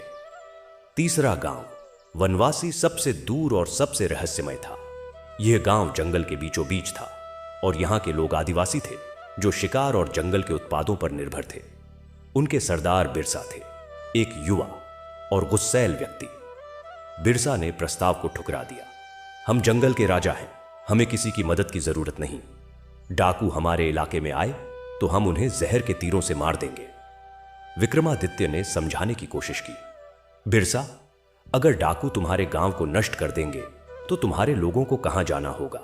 एकजुटता में ताकत है, हम अकेले ही मजबूत हैं। बिरसा ने जिद पकड़ ली। वापसी यात्रा के दौरान बलराम ने कहा, गुरुजी, 3 में से 2 गांव तो मान गए, वनवासी बाद में भी मान सकता है। विक्रमादित्य ने सिर हिलाया, लेकिन उन्हें डर था कि वनवासी का अलगाव उन सभी के लिए खतरा बन सकता है। इधर काल भैरव जंगल में अपनी शक्ति बढ़ा रहा था। उसने और डाकुओं को भर्ती किया था और अब उसके पास 35 लोग थे। उसने शांतिनगर पर हमले की असफलता से सबक लिया था। हम अब सीधे हमला नहीं करेंगे, उसने अपने डाकुओं से कहा। हम उनकी फसल जलाएंगे, उनके कुएं में जहर डालेंगे, उन्हें भूखा प्यासा करेंगे। जब वे कमजोर हो जाएंगे तब हम हमला करेंगे। उसकी योजना क्रूर थी। उसने अपने आदमियों को छोटे छोटे समूहों में बांट दिया और उन्हें विभिन्न गांवों में घुसपैठ करने का आदेश दिया। एक रात शांतिनगर के खेतों में आग लग गई। यह कोई दुर्घटना नहीं थी। आग इतनी तेजी से फैली कि आधी फसल राख हो गई। गांव वाले रात भर आग बुझाने में लगे रहे। दूसरे दिन नदी ग्राम की मछलियां मरने लगी। किसी ने नदी में जहर डाल दिया था। मीराबाई ने तुरंत शांतिनगर को संदेश भेजा। तीसरे दिन धरतीपुर के पशुओं को एक रहस्यमय बीमारी हो गई। रणजीत सिंह को समझ में आ गया कि यह कोई साधारण घटना नहीं है। चौथे दिन चारों गांव के प्रतिनिधि शांतिनगर में एकत्र हुए। रणजीत सिंह ने कहा, तुम सही थे विक्रम, यह डाकुओं का काम है, वे हमें कमजोर करना चाहते हैं। मीराबाई ने कहा, हमें एकजुट होकर जवाब देना चाहिए। विक्रमादित्य ने एक योजना प्रस्तुत की। हमें गश्त दल बनाने होंगे जो जंगल के किनारे किनारे घूमेंगे और संदिग्ध गतिविधियों पर नजर रखेंगे। हमें संकेत प्रणाली विकसित करनी होगी, धुआंओं के संकेत, घंटियों की अलग अलग आवाजें, और हमें छापामार युद्ध सीखना होगा। हम डाकुओं से सीधे भिड़ नहीं सकते, लेकिन हम उन पर छुप छुप कर हमला कर सकते हैं। यह योजना सबको पसंद आई। अगले सप्ताह चारों गांव के युवकों ने मिलकर अभ्यास शुरू किया। विक्रमादित्य ने उन्हें जंगल में छुपने, शत्रु का पीछा करने और अचानक हमला करके गायब होने की तकनीकें सिखाईं। एक दिन अभ्यास के दौरान बलराम ने पूछा, गुरुजी, आप इन सभी रणनीतियों के बारे में कैसे जानते हैं? आप तो एक शिक्षक हैं। विक्रमादित्य ने गहरी सांस ली। उन्होंने महसूस किया कि अब समय आ गया है थोड़ा सच बताने का। बलराम, मैं सिर्फ एक शिक्षक नहीं हूं, मैं एक ऐसे व्यक्ति हूं जिसने बहुत कुछ खो दिया है, क्योंकि मैंने अहंकार में आकर देवताओं का अपमान किया था। यह ज्ञान मुझे उसी सबक का हिस्सा है। गांव वाले चुप रहे। दादा खीमा ने कहा, हमें तुम्हारे अतीत से मतलब नहीं विक्रम, हमें तुम्हारे वर्तमान से मतलब है, और तुम आज हमारे रक्षक हो। उस रात विक्रमादित्य ने मैनावती से कहा, मैंने आज थोड़ा सच बोला, यह अच्छा है। मैनावती ने कहा, सच्चाई हमेशा हल्कापन लाती है, लेकिन मैं अभी भी पूरा सच नहीं बता सकता, न ही उस भूल का, न ही शनिदेव के श्राप का। समय आने पर सब सामने आ जाएगा। मैनावती ने उनका हाथ थाम लिया। 2 महीने बीत गए। गश्त दलों ने कई बार डाकुओं की टोह ली, लेकिन कोई बड़ी घटना नहीं हुई। ऐसा लग रहा था कि काल भैरव अपनी योजना बदल रहा है। एक दिन वनवासी गांव से एक संदेश आया। बिरसा का भाई जो शिकार के लिए गया था वापस नहीं लौटा। बिरसा ने खोजबीन की तो पाया कि उसके भाई को डाकुओं ने पकड़ लिया है। डाकुओं ने संदेश भेजा था कि अगर बिरसा उनके साथ नहीं मिलता तो वह उसके भाई को मार देंगे। बिरसा अब मदद मांगने शांतिनगर आया। उसकी आंखों में गुस्सा नहीं बल्कि चिंता थी। मैं गलत था, हमें आपकी मदद चाहिए। विक्रमादित्य ने तुरंत योजना बनाई। हम उसके भाई को बचाएंगे, लेकिन इसके लिए हमें चालाकी से काम लेना होगा। उन्होंने एक छल योजना बनाई। बलराम और धरतीपुर के 2 युवक डाकुओं के पास संदेश लेकर गए कि बिरसा उनके साथ मिलने को तैयार है और वह फिरौती के रूप में सोना लेकर आ रहा है। जब डाकू फिरौती लेने आए तो विक्रमादित्य और रणजीत सिंह के नेतृत्व में एक दल ने डाकुओं के छुपने की जगह पर हमला कर दिया जहां बिरसा का भाई बंदी था। वहां केवल 5 डाकू थे। उन्हें हराकर बिरसा के भाई को मुक्त कराया गया, किंतु यह एक जाल था। काल भैरव ने जानबूझकर कम संख्या में डाकू रखे थे। उसका असली उद्देश्य था विक्रमादित्य को लालच में फंसाना। जब बचाव दल वापस लौट रहा था तो रास्ते में उन पर 30 डाकुओं ने हमला कर दिया। यह एक भीषण लड़ाई थी। विक्रमादित्य और उनके साथी घिर गए। रणजीत सिंह ने वीरतापूर्वक लड़ाई लड़ी, लेकिन वह बूढ़े थे। एक डाकू की तलवार ने उनके कंधे को घायल कर दिया। विक्रमादित्य ने उन्हें बचाया, लेकिन इस बीच वह स्वयं एक तीर से घायल हो गए। तीर उनकी जांघ में लगा। बलराम ने विक्रमादित्य को उठाया और वे पीछे हटने लगे, किंतु डाकू उन पर टूट पड़े। तभी अचानक जंगल से सैकड़ों मधुमक्खियों का एक झुंड उड़ता हुआ आया और सीधे डाकुओं पर टूट पड़ा। मधुमक्खियों ने डाकुओं को काटना शुरू कर दिया। डाकू भागने लगे। यह एक अप्रत्याशित मोचन था। विक्रमादित्य और उनके साथी सुरक्षित शांतिनगर लौट आए, लेकिन विक्रमादित्य की हालत गंभीर थी। तीर के घाव से खून बह रहा था और उनका बुखार चढ़ गया था। माता शांति और मैनावती ने उनका इलाज शुरू किया। तीर निकाला गया, लेकिन घाव गहरा था। मैनावती ने रात भर उनकी सेवा की।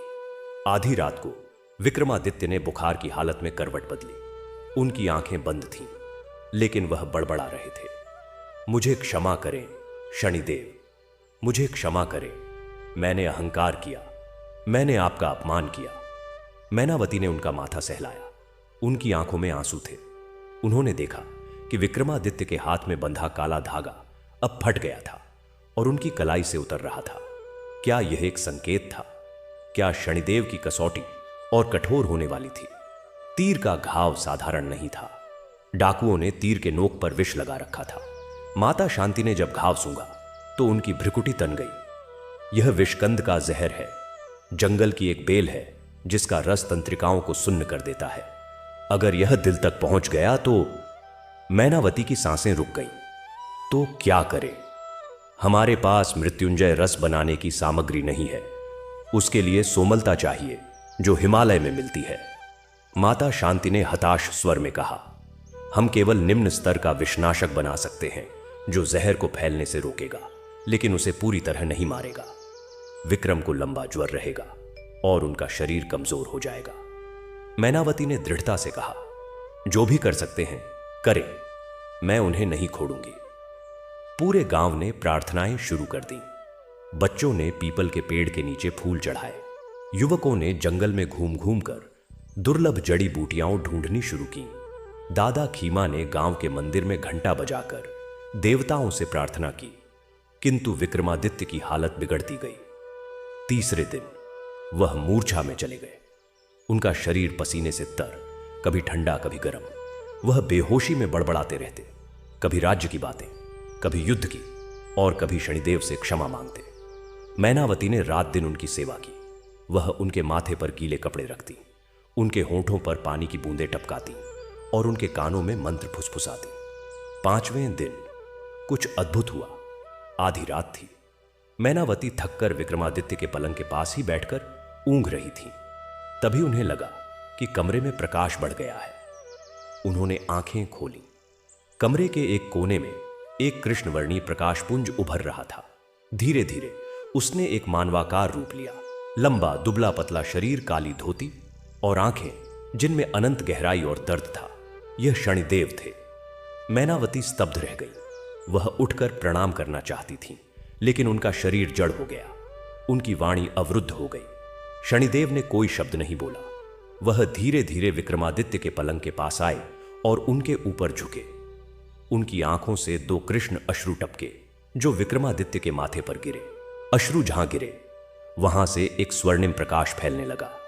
यह प्रकाश धीरे धीरे विक्रमादित्य के पूरे शरीर में फैला और जहां भी गया वहां से काली धारियां निकलकर हवा में विलीन हो गईं। यह जहर था जो शनिदेव के अश्रुओं से निकल रहा था। फिर शनिदेव ने मैनावती की ओर देखा। उनकी आंखों में कोई क्रोध नहीं था, कोई निर्दयता नहीं, केवल गहरी करुणा और एक उदास स्वीकृति थी। उन्होंने हाथ उठाया और मैनावती को आशीर्वाद दिया। उसके बाद वह प्रकाशपुंज धीरे धीरे मध्यम पड़ता गया और अंततः विलीन हो गया। मैनावती ने स्वयं को पिंच किया। क्या यह एक स्वप्न था? लेकिन नहीं। कमरे में कड़वे तिल और लोहे की गंध अभी भी तैर रही थी और विक्रमादित्य का शरीर अब पसीने से तर नहीं था। उनकी सांसें सामान्य हो गई थीं। मैनावती ने उनका माथा छुआ। बुखार उतर गया था। सुबह जब माता शांति आई तो वह आश्चर्यचकित रह गई। यह असंभव है।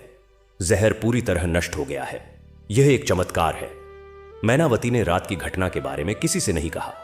वह जानती थी कि यह रहस्य ही रहना चाहिए। विक्रमादित्य 3 दिन बाद होश में आए। उनकी आंखें खुली और उन्होंने पहली बार देखा कि मैनावती उनके पास बैठी है, उनके हाथ थामे हुए। तुम, उनकी आवाज कमजोर थी। चुप रहो, मैनावती ने मुस्कुराते हुए कहा। तुम ठीक हो रहे हो। मैंने एक स्वप्न देखा, विक्रमादित्य ने धीरे से कहा। शनिदेव, उन्होंने मुझे देखा। उनकी आंखों में दया थी। मैनावती ने सिर हिलाया। शायद तुम्हारी प्रार्थनाएं सुन ली गईं। नहीं, यह दया नहीं थी, विक्रमादित्य ने कहा। यह न्याय था। न्याय सिर्फ दंड नहीं देता, वह सुधार का मौका भी देता है। मैं अब समझता हूं। उनकी आंखों में एक नई समझ थी। वह जान गए थे कि शनिदेव की 7.5 सिर्फ दंड नहीं बल्कि शुद्धिकरण की प्रक्रिया थी। जिस तरह लोहा आग में तपकर मजबूत होता है, उसी तरह मनुष्य कष्टों में तपकर शुद्ध होता है। 2 सप्ताह में विक्रमादित्य चलने फिरने लायक हो गए। हालांकि अभी भी कमजोर थे। उन्होंने गांव वालों को बुलाया और उन्हें धन्यवाद दिया। दादा खीमा ने कहा, विक्रम, तुम्हारे बिना गांव अधूरा लग रहा था। मैं तुम सबका आनी हूं, विक्रमादित्य ने कहा। लेकिन अब मुझे कुछ करना है। मुझे शनिदेव की पूजा करनी है, उन्हें प्रसन्न करना है। गांव वाले हैरान थे। लेकिन हम तो विष्णु और शिव की पूजा करते हैं। शनिदेव की पूजा तो बड़े मंदिरों में होती है। मैं उनकी पूजा विधिवत करूंगा, विक्रमादित्य ने कहा। और मैं चाहता हूं कि तुम सब देखो, शायद यह हम सब के लिए मंगलकारी हो।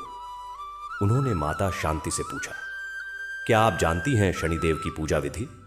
माता शांति ने सिर हिलाया। मेरी दादी ने सिखाई थी, लेकिन उन्होंने कहा था कि यह पूजा बहुत कठिन है और गलती से विपरीत फल भी दे सकती है। मैं सावधानी बरतूंगा, विक्रमादित्य ने कहा। पूजा की तैयारियां शुरू हुईं। विक्रमादित्य ने स्वयं लोहे की एक छोटी मूर्ति बनाई, शनिदेव की प्रतीक मूर्ति। उन्होंने काले तिल, उड़द की दाल, सरसों का तेल और लोहे के छल्ले इकट्ठे किए। पूजा के दिन शनिवार का दिन चुना गया। विक्रमादित्य ने काले वस्त्र पहने। उन्होंने गांव के बाहर एक खुले मैदान में काली मिट्टी का एक वेदी बनाया। सभी गांव वाले दूर खड़े होकर देख रहे थे। मैनावती नजदीक थीं, प्रार्थना कर रही थीं। विक्रमादित्य ने वेदी पर लोहे की मूर्ति स्थापित की। उन्होंने सरसों के तेल का दीपक जलाया।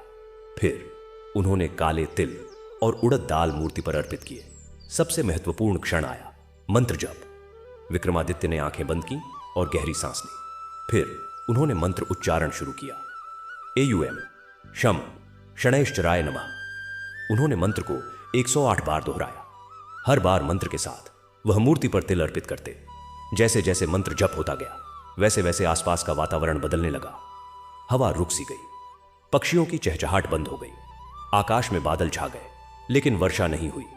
एक गहरी शांति छा गई। जब 108वां मंत्र पूरा हुआ तो विक्रमादित्य ने अपनी आंखें खोली। उन्होंने देखा कि लोहे की मूर्ति से एक हल्की कृष्ण चमक निकल रही है। यह चमक मूर्ति से निकलकर विक्रमादित्य के शरीर में प्रवेश कर गई। विक्रमादित्य ने अपने शरीर में एक अद्भुत शीतलता और शक्ति का अनुभव किया। वह जान गए कि शनिदेव ने उनकी पूजा स्वीकार कर ली है। हालांकि श्राप पूरी तरह नहीं हटा था। उन्होंने गांव वालों की ओर मुड़कर कहा, शनिदेव न्याय के देवता हैं। वह किसी से घृणा नहीं करते, बल्कि हमें हमारे कर्मों का फल दिखाते हैं। अगर हम निष्ठापूर्वक उनकी पूजा करें तो वह हमारे कष्टों को कम करते हैं। दादा खीमा ने पूछा, क्या हम भी उनकी पूजा कर सकते हैं? हां, विक्रमादित्य ने कहा, लेकिन पूरी श्रद्धा और सरलता से। उन्हें किसी भव्य मंदिर या महंगे भेंट की आवश्यकता नहीं। उन्हें केवल काले तिल, उड़द और लोहा चाहिए, और सबसे बढ़कर सच्ची पश्चाताप भरी भक्ति। उस दिन से शांतिनगर में हर शनिवार को शनिदेव की सामूहिक पूजा शुरू हुई। धीरे धीरे यह परंपरा अन्य गांवों में भी फैल गई। विक्रमादित्य अब पूरी तरह ठीक हो चुके थे, लेकिन उनमें एक बदलाव आ गया था। पहले वह गांव की रक्षा के लिए तैयारी कर रहे थे, अब वह शांति और समाधान की ओर ध्यान देने लगे। उन्होंने दादा खीमा से कहा, हमें काल भैरव से बात करनी चाहिए। बात करनी? वह तो डाकू है। हर डाकू पैदा नहीं होता, विक्रमादित्य ने कहा। कभी कभी परिस्थितियां उसे डाकू बना देती हैं। हो सकता है उसके पास भी कोई कहानी हो। विक्रमादित्य ने एक साहसिक निर्णय लिया। वह अकेले ही काल भैरव से मिलने जाएंगे। मैनावती ने विरोध किया, लेकिन विक्रमादित्य ने समझाया, अगर शनिदेव ने मुझे क्षमा करना शुरू कर दिया है तो मुझे भी क्षमा करना सीखना चाहिए, और यह क्षमा की यात्रा काल भैरव से मिलकर ही शुरू हो सकती है। उन्होंने एक सफेद झंडा लिया जो शांति का प्रतीक था, और जंगल की ओर चल पड़े। वह जानते थे कि डाकू उन पर नजर रख रहे होंगे। आधे दिन की यात्रा के बाद अचानक उन्हें घेर लिया गया। 10 डाकू तलवारें ताने हुए। तुम्हारी हिम्मत कैसे हुई अकेले आने की? एक डाकू ने गुर्राया। विक्रमादित्य ने शांति से कहा, मैं तुम्हारे सरदार काल भैरव से बात करना चाहता हूं, बिना हथियारों के, बिना शर्तों के। डाकू हैरान थे, लेकिन उन्होंने विक्रमादित्य की आंखों में ईमानदारी देखी। उन्होंने उनकी आंखों पर पट्टी बांधी और उन्हें डाकुओं के छिपने के स्थान पर ले गए। पट्टी हटाई गई तो विक्रमादित्य ने खुद को एक गुफा के अंदर पाया। सामने काल भैरव बैठा था। उसकी आंखों में शक और क्रोध था। तुम फिर आ गए, इस बार मरने के लिए? विक्रमादित्य ने सफेद झंडा जमीन पर गाड़ दिया। नहीं, बात करने के लिए। हमारे बीच क्या बात हो सकती है? शांति की बात, विक्रमादित्य ने कहा। तुम्हें क्या चाहिए? तुम क्यों डाकू बने? काल भैरव हंसा। क्या चाहिए? भोजन चाहिए, आश्रय चाहिए, सम्मान चाहिए। जब मैं सेना में था तो मेरे सेनापति ने मुझे धोखा दिया, मुझे लूट का आरोप लगाकर निकाल दिया। मेरी पत्नी भूख से मर गई। तब से मैं इसी रास्ते पर हूं। विक्रमादित्य ने उसकी आंखों में वही दर्द देखा जो कभी उनकी अपनी आंखों में था। विश्वासघात का दर्द, निराशा का दर्द। मैं तुम्हारी मदद कर सकता हूं, विक्रमादित्य ने कहा। कैसे? हमारे गांव संघ में शामिल हो जाओ। तुम्हारे लोग खेती कर सकते हैं, मछली पकड़ सकते हैं। तुम्हें भोजन और आश्रय मिलेगा, और तुम्हारा अनुभव हमारी रक्षा के काम आएगा। काल भैरव आश्चर्यचकित रह गया। तुम मुझे माफ कर दोगे? मैंने तुम्हें मारने की कोशिश की थी। मैंने भी कई गलतियां की हैं, विक्रमादित्य ने कहा, और मुझे सीख मिली है कि क्षमा ही सबसे बड़ा बदला है। शनिदेव ने मुझे यही सिखाया है। यह नाम सुनकर काल भैरव सहम गया। शनिदेव, तुम उनकी पूजा करते हो? हां, और उन्होंने मुझे सिखाया है कि न्याय सिर्फ दंड नहीं, सुधार भी है। काल भैरव कुछ पल चुप रहा, फिर उसने कहा, मुझे सोचने दो। विक्रमादित्य सुरक्षित गांव लौट आए। उनकी इस साहसिक यात्रा ने गांव वालों को हैरान कर दिया। 1 सप्ताह बाद काल भैरव स्वयं शांतिनगर आया, बिना हथियारों के और केवल 2 साथियों के साथ। उसने दादा खीमा के सामने हाथ जोड़े। मैं शांति चाहता हूं। यह वह पल था जब शनिदेव के पाठ का वास्तविक फल दिखने लगा। क्षमा और शांति की यह यात्रा अब एक नए मोड़ पर थी। काल भैरव का समर्पण एक चमत्कार से कम नहीं था। गांव के मैदान में सभी ग्रामवासी, सभी गांवों के प्रतिनिधि और डाकू समूह के 15 सदस्य एकत्र थे। बीच में काल भैरव खड़ा था। उसके हाथ खाली थे, सिर झुका हुआ था। उसके पैर का लंगड़ापन अब और स्पष्ट दिख रहा था, मानो उसके पूरे जीवन का बोझ उसी एक पैर पर लदा हो। विक्रमादित्य आगे बढ़े। काल भैरव, तुम्हारे समर्पण को हम स्वीकार करते हैं, लेकिन हमारे समाज में शामिल होने के लिए तुम्हें एक प्रतिज्ञा करनी होगी। क्या प्रतिज्ञा?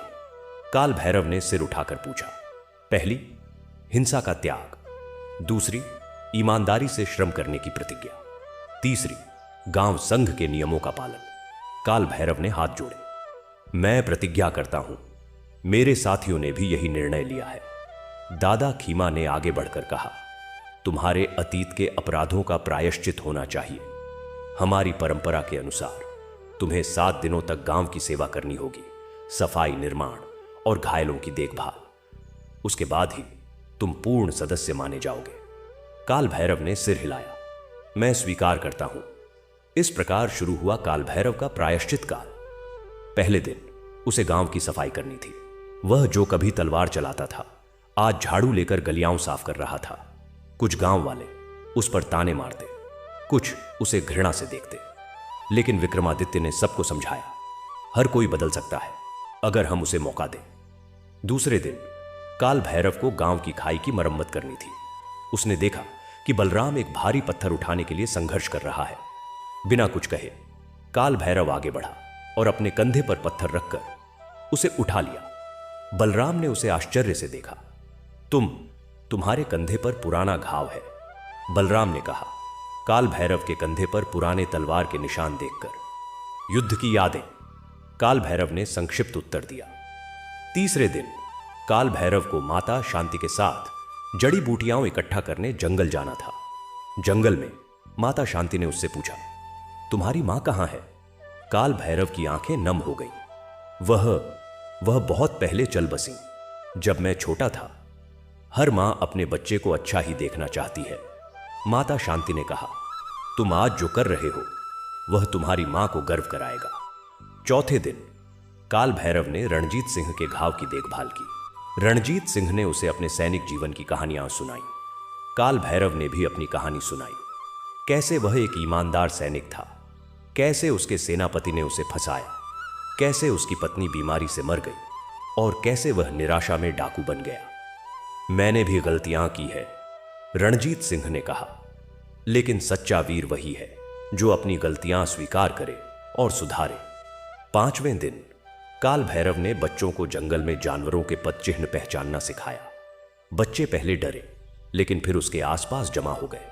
उसने उन्हें बताया कि कैसे जंगल में रहना है, कैसे पानी ढूंढना है, कैसे खतरों से बचना है। छठे दिन काल भैरव ने गांव संघ के लिए एक रक्षा योजना तैयार की। उसने अपने सैनिक अनुभव का उपयोग करते हुए गांवों के चारों ओर प्राकृतिक अवरोध बनाने का सुझाव दिया। कांटेदार झाड़ियां, छिपे हुए गड्ढे और ऊंचे चौकसी स्थल। सातवें और अंतिम दिन काल भैरव ने गांव के सभी लोगों के सामने अपना अंतिम प्रायश्चित किया। उसने एक अग्निकुंड के सामने खड़े होकर कहा, मैंने बहुत पाप किए हैं, मैंने लूटा है, डराया है, घायल किया है। आज मैं अपने सभी बुरे कर्मों को इस अग्नि में समर्पित करता हूं। मैं प्रतिज्ञा करता हूं कि अब से मैं केवल निर्माण और रक्षा में ही अपनी शक्ति लगाऊंगा। उसने अपनी पुरानी तलवार, जो उसने डाकू जीवन में इस्तेमाल की थी, अग्निकुंड में डाल दी। तलवार लाल होकर मुड़ने लगी और अंततः एक टेढ़ी मेढ़ी लोहे की छड़ बन गई। विक्रमादित्य ने आगे बढ़कर कहा, यह लोहे की छड़ शनिदेव को समर्पित है। इसे हम गांव के मंदिर में रखेंगे ताकि हमें हमेशा याद रहे कि कैसे बुराई को अच्छाई में बदला जा सकता है। काल भैरव का परिवर्तन पूरा हो चुका था। अब उसे गांव संघ ने रक्षा प्रमुख नियुक्त किया। उसके साथियों को भी विभिन्न कार्य दिए गए। कुछ किसान बने, कुछ शिकारी, कुछ निर्माण कार्य में लगे। वनवासी गांव का सरदार बिरसा, जो अब तक अलग थलग रहा था, इस परिवर्तन से प्रभावित हुआ। वह स्वयं शांतिनगर आया और गांव संघ में शामिल होने की इच्छा व्यक्त की। इस प्रकार 5 गांवों का महासंघ बन गया। शांतिनगर, धरतीपुर, नदीग्राम, वनवासी और अब काल भैरव के लोगों का नया गांव, जिसका नाम नवजीवनपुरी रखा गया। विक्रमादित्य ने महासंघ के लिए एक संविधान बनाया जिसमें न्याय, समानता और सहयोग के सिद्धांत थे। हर गांव से 2 प्रतिनिधि एक महासभा में शामिल होते, जो हर मास की पूर्णिमा को होती। एक दिन महासभा में एक गंभीर मुद्दा उठा। नदीग्राम के मछुआरों और धरतीपुर के किसानों के बीच पानी के बंटवारे को लेकर विवाद हो गया था। नदीग्राम वाले चाहते थे कि नदी का पानी मछली पकड़ने के लिए अधिक रहे, जबकि धरतीपुर वाले सिंचाई के लिए अधिक पानी चाहते थे। विवाद इतना बढ़ गया कि दोनों गांवों के युवक हाथापाई पर उतारू हो गए। रणजीत सिंह और मीराबाई भी अपने अपने गांव का पक्ष ले रहे थे। विक्रमादित्य ने महासभा को संबोधित किया, हमने एक संघ बनाया है ताकि हम एक दूसरे से लड़े नहीं, बल्कि मिलकर रहें। यह विवाद हमारी एकजुटता के लिए परीक्षा है। उन्होंने एक न्याय परिषद बनाई जिसमें प्रत्येक गांव का एक वृद्ध और एक युवा सदस्य था। परिषद ने नदी के किनारे जाकर स्थिति का अध्ययन किया, दोनों पक्षों की बातें सुनी और फिर एक संतुलित निर्णय दिया। नदी का पानी इस प्रकार बटेगा: सुबह 4 से 8 बजे तक मछली पकड़ने के लिए, 8 से 12 बजे तक सिंचाई के लिए, दोपहर में पानी का स्तर बहाल होने के लिए आराम, और शाम को फिर से दोनों कार्यों के लिए। यह निर्णय सुनकर दोनों पक्ष संतुष्ट हुए। उन्होंने महसूस किया कि न्याय सिर्फ एक पक्ष के पक्ष में फैसला देना नहीं, बल्कि सभी की आवश्यकताओं का संतुलन करना है। इधर विक्रमादित्य के जीवन में एक और महत्वपूर्ण परिवर्तन आया। एक रात उन्होंने स्वप्न देखा कि शनिदेव उनके सामने खड़े हैं और कह रहे हैं, तुमने सीख लिया है, तुमने दंड को स्वीकार किया, प्रायश्चित किया, क्षमा किया और न्याय किया। अब तुम्हारी परीक्षा का अंतिम चरण बाकी है। क्या है वह अंतिम चरण? हे देव, विक्रमादित्य ने स्वप्न में पूछा। तुम्हें वापस जाना होगा, वहां जहां से तुम आए थे, वहां जहां तुम्हारा सिंहासन खाली पड़ा है। लेकिन इस बार तुम एक राजा के रूप में नहीं, एक सेवक के रूप में जाओगे। स्वप्न टूट गया। विक्रमादित्य ने मैनावती को जगाया और स्वप्न की बात बताई। मैनावती ने कहा, शायद समय आ गया है, शनिदेव तुम्हें वापस बुला रहे हैं, लेकिन मैं यहां से जाना नहीं चाहता। विक्रमादित्य ने कहा, यह गांव अब मेरा घर है, तुम सब मेरा परिवार है। घर तो वही है जहां हृदय हो, मैनावती ने कहा, लेकिन कर्तव्य तो वहां भी है जहां हमारी जिम्मेदारी है। तुम एक राजा थे और तुम्हारी प्रजा अब भी वही है। हो सकता है वे संकट में हो। अगले दिन विक्रमादित्य ने महासभा को बुलाया और अपना निर्णय सुनाया। मेरे मित्रों, मेरा समय यहां समाप्त हो रहा है, मुझे वापस जाना है। सभा में सन्नाटा छा गया। दादा खीमा ने कहा, लेकिन तुम तो हमारे नेता हो, हमारे गुरु हो, तुम्हारे बिना मैं हमेशा तुम्हारे साथ रहूंगा। विक्रमादित्य ने कहा, मैंने तुम्हें जो सिखाया है वह तुम में है, और मैंने तुमसे जो सीखा है वह मुझ में है। हम अलग नहीं हो सकते। बलराम की आंखें भर आईं। गुरुजी, क्या हम आपको फिर कभी देख पाएंगे? जीवन में कुछ भी निश्चित नहीं है, विक्रमादित्य ने कहा, लेकिन याद रखो, जब तक तुम एक दूसरे के साथ हो तब तक मैं भी तुम्हारे साथ हूं। माता शांति ने एक पोटली दी। इसमें औषधियां हैं, रास्ते में काम आएंगी। और यह भी।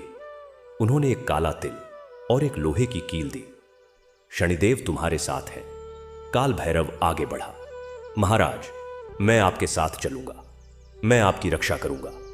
विक्रमादित्य ने मुस्कुराते हुए कहा, नहीं, तुम्हारा स्थान यही है, तुम्हें इस संघ की रक्षा करनी है। और याद रखो, तुम अब डाकू नहीं, एक रक्षक हो। विदाई का दिन आ गया। पूरा गांव संघ एकत्र हुआ। बच्चों ने फूल बरसाए, महिलाओं ने आशीर्वाद दिया, पुरुषों ने हाथ जोड़कर विदा किया। विक्रमादित्य और मैनावती ने सादे वस्त्र पहने एक छोटा सा बंडल उठाया और गांव से बाहर निकलने लगे। जैसे ही वे गांव के फाटक से बाहर निकले, उन्होंने पीछे मुड़कर देखा। सैकड़ों लोग खड़े थे। उनकी आंखों में आंसू थे, लेकिन चेहरों पर मुस्कान थी। यह विदाई नहीं, एक समर्पण था। विक्रमादित्य ने स्वयं को इस गांव को समर्पित किया था और गांव ने उन्हें अपने हृदय में स्थान दे दिया था। रास्ते में मैनावती ने पूछा, क्या तुम्हें डर लग रहा है वापस जाने का? विक्रमादित्य ने आकाश की ओर देखा। सूर्य अस्त हो रहा था और आकाश में पहला तारा टिमटिमा रहा था, शनिग्रह। नहीं, उन्होंने कहा, मुझे डर नहीं लग रहा, क्योंकि मैं अब वह व्यक्ति नहीं रहा जो भयभीत हो। मैंने सीख लिया है और शनिदेव मेरे साथ है। वे जंगल की ओर बढ़ते गए।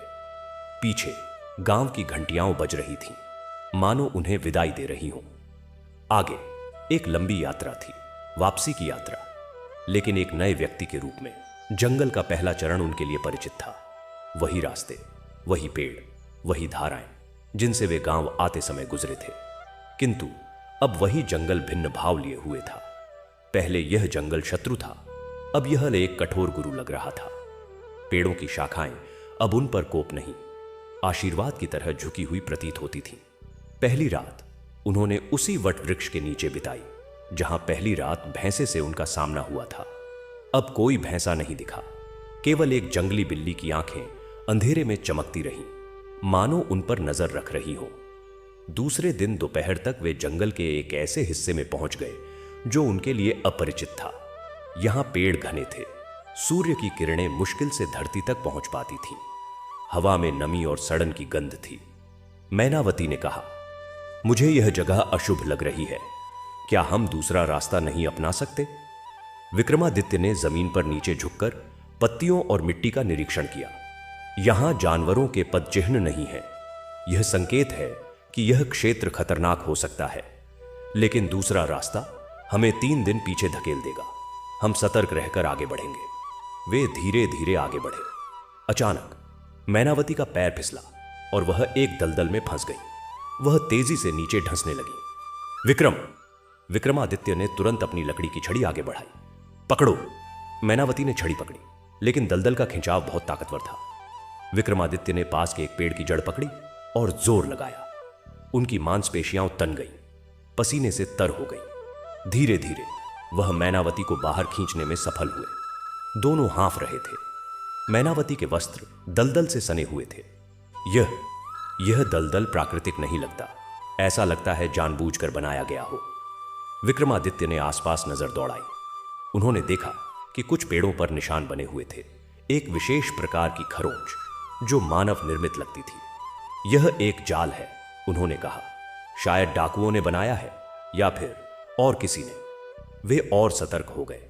शाम होते होते उन्होंने एक छोटी गुफा देखी। गुफा के प्रवेश द्वार पर फूल और फल रखे हुए थे, मानो कोई पूजा स्थल हो। कोई साधु यहां रहता होगा। मैनावती ने कहा। रुको! विक्रमादित्य ने कहा। उन्होंने गुफा के प्रवेश द्वार की मिट्टी की जांच की। यहां ताजे पदचिह्न है, कोई अंदर है। तभी गुफा से एक कर्कश स्वर सुनाई दिया। कौन हो तुम? क्यों मेरे आश्रय में घुस आए? एक वृद्ध साधु गुफा से बाहर आया। उसकी दाढ़ी लंबी और सफेद थी, किंतु आंखें चालाक और संदेह भरी थीं। उसके हाथ में एक लोहे का दंड था। विक्रमादित्य ने हाथ जोड़े। महात्मन, हम पथिक हैं, रात के लिए आश्रय की खोज में है। साधु ने उन्हें सिर से पैर तक देखा। तुम्हारे वस्त्र साधारण हैं, लेकिन तुम्हारे चलने का ढंग, तुम कोई साधारण पथिक नहीं हो। हम भटके हुए यात्री हैं, मैनावती ने कहा। साधु ने सोचा, फिर बोला, ठीक है, एक रात के लिए तुम यहां रुक सकते हो, लेकिन मेरे नियम हैं।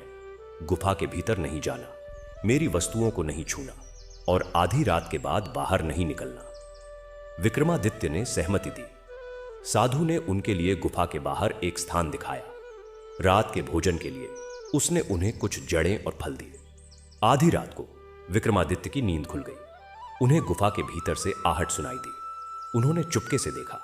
साधु गुफा के भीतर एक गुप्त द्वार खोल रहा था और अंदर से चमकती हुई वस्तुएं निकाल रहा था। आभूषण, सिक्के और कीमती पत्थर।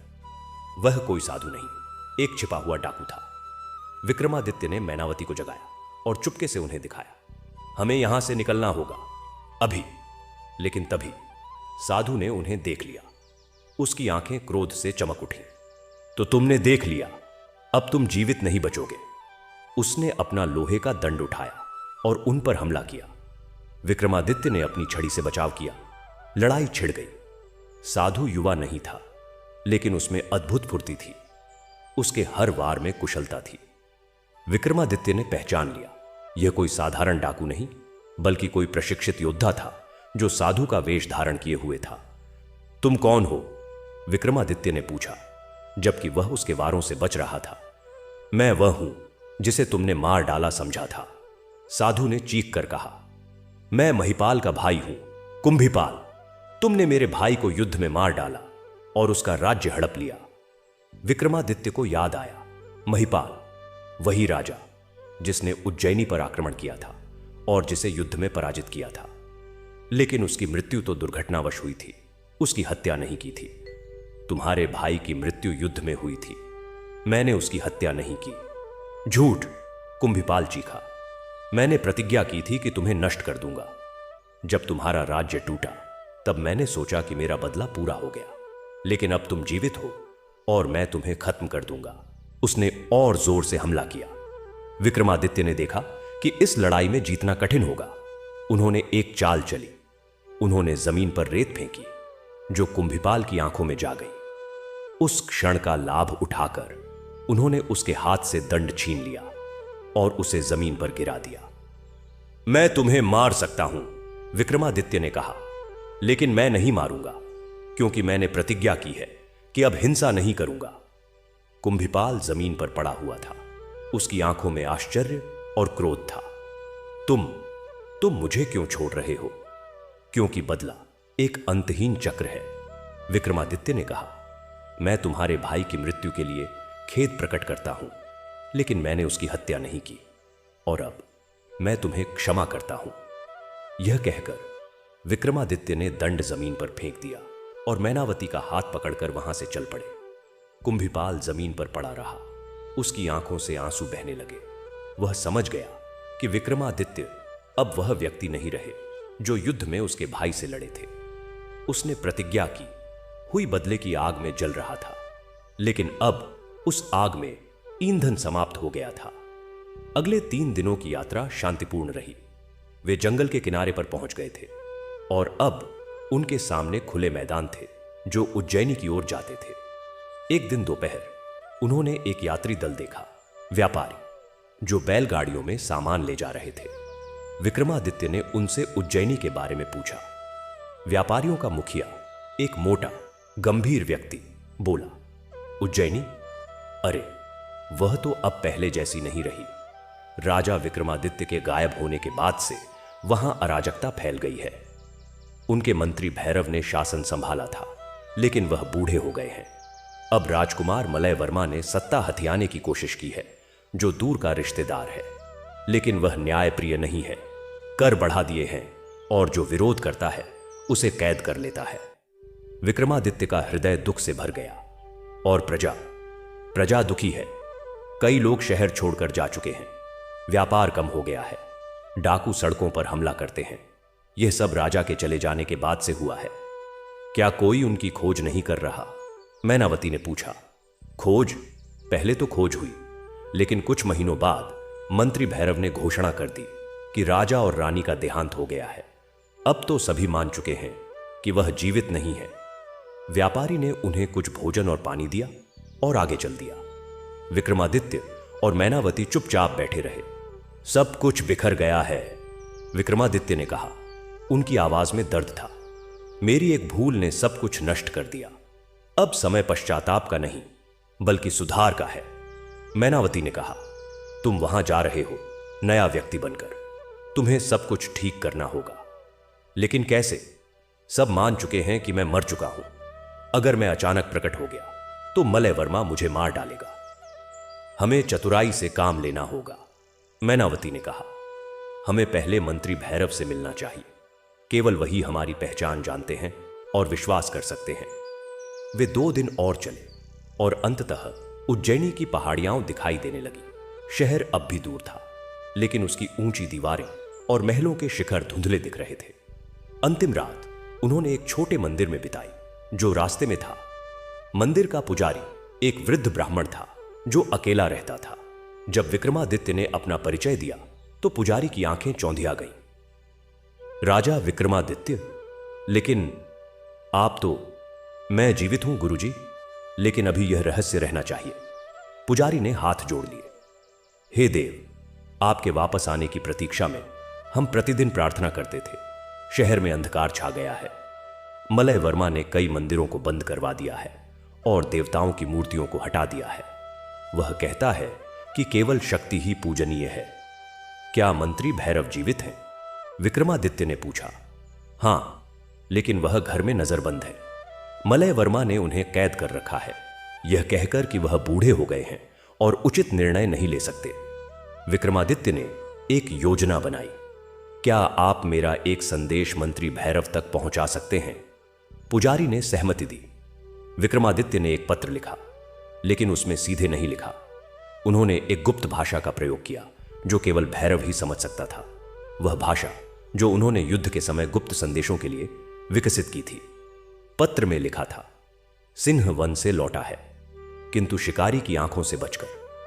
पूर्णिमा की रात जहां प्रथम पाठ सीखा था वहां मिलो। इसका अर्थ था, मैं लौट आया हूं, लेकिन गुप्त रूप से।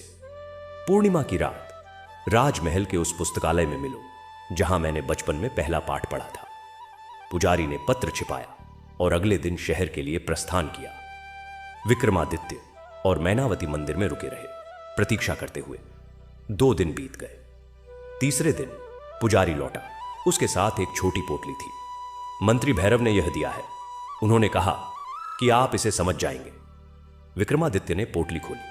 उसमें था एक राजकीय मुहर की नकल जो भैरव के पास थी, एक मानचित्र जो महल में गुप्त मार्ग दिखाता था, और एक छोटी चाबी। साथ में एक पत्र था। सिंह का स्थान सियार ने ले लिया है। वन के राजा को छिपकर आना होगा। अमावस्या की रात, उत्तर की दीवार का तीसरा पत्थर। अर्थ, मलय वर्मा ने सिंहासन हथिया लिया है। आपको गुप्त रूप से आना होगा। अमावस्या की रात, महल की उत्तर दीवार का तीसरा पत्थर हटा देंगे, वहां से प्रवेश करना। विक्रमादित्य ने मैनावती से कहा, हमें 2 दिन और प्रतीक्षा करनी होगी। अमावस्या आने वाली है। उन 2 दिनों में विक्रमादित्य ने मंदिर में शनिदेव की पूजा की। उन्होंने काले तिल, उड़द और लोहे की एक छोटी मूर्ति चढ़ाई। इस बार उन्होंने प्रार्थना की, हे शनैश्चर, मुझे शक्ति दो कि मैं अपने राज्य को फिर से न्याय और धर्म के पथ पर ला सकूं। मैं अहंकार नहीं, सेवा भाव से लौटा हूं। पूजा समाप्त होने पर एक अद्भुत घटना हुई। लोहे की मूर्ति से एक किरण निकली और विक्रमादित्य के काले धागे में समा गई, जो उन्होंने गांव से लौटते समय फिर से बांध लिया था। धागा चमकने लगा, फिर सामान्य हो गया। मैनावती ने कहा, शनिदेव ने तुम्हारी प्रार्थना स्वीकार कर ली है। तुम्हारी 7.5 का अंतिम चरण शुरू हो रहा है। अमावस्या की रात आ गई। आकाश में तारे तो थे, लेकिन चंद्रमा नहीं था। गहरा अंधेरा था। विक्रमादित्य और मैनावती ने साधारण काले वस्त्र पहने और शहर की ओर चल पड़े। उज्जैनी की दीवारें उनके सामने खड़ी थीं, जैसे एक विशालकाय राक्षस। किंतु वे डरे नहीं। उन्होंने मानचित्र के अनुसार उत्तर की दीवार का तीसरा पत्थर ढूंढा। जैसे ही उन्होंने उसे दबाया, पत्थर धीरे से अंदर की ओर खिसक गया और एक संकीर्ण मार्ग खुल गया। वे अंदर घुसे। मार्ग उन्हें महल के गुप्त तहखाने में ले गया, जहां से एक सीढ़ी ऊपर की ओर जाती थी। ऊपर एक कमरे में मंत्री भैरव उनकी प्रतीक्षा कर रहे थे। वह बूढ़े हो गए थे। उनके बाल सफेद हो चुके थे, किंतु आंखों में वही चमक थी। जब उन्होंने विक्रमादित्य को देखा तो उनकी आंखों में आंसू आ गए। वे गिरते गिरते बचे और राजा के चरण छू लिए। महाराज, आप लौट आए। मैंने सोचा था कि विक्रमादित्य ने उन्हें उठाया और गले लगा लिया। भैरव, मैं लौट आया हूं, और इस बार मैं वह नहीं रहा जो गया था। गुप्त कक्ष में मंत्री भैरव के सामने खड़े विक्रमादित्य को देखकर रानी मैनावती की आंखों में भी आंसू थे। यह वही भैरव थे जिन्होंने विक्रमादित्य के बचपन से लेकर सिंहासन आरोहण तक मार्गदर्शन किया था। अब उनकी पीठ झुकी हुई थी और हाथ कांप रहे थे। महाराज, आपके जाने के बाद से सब कुछ अस्त व्यस्त हो गया।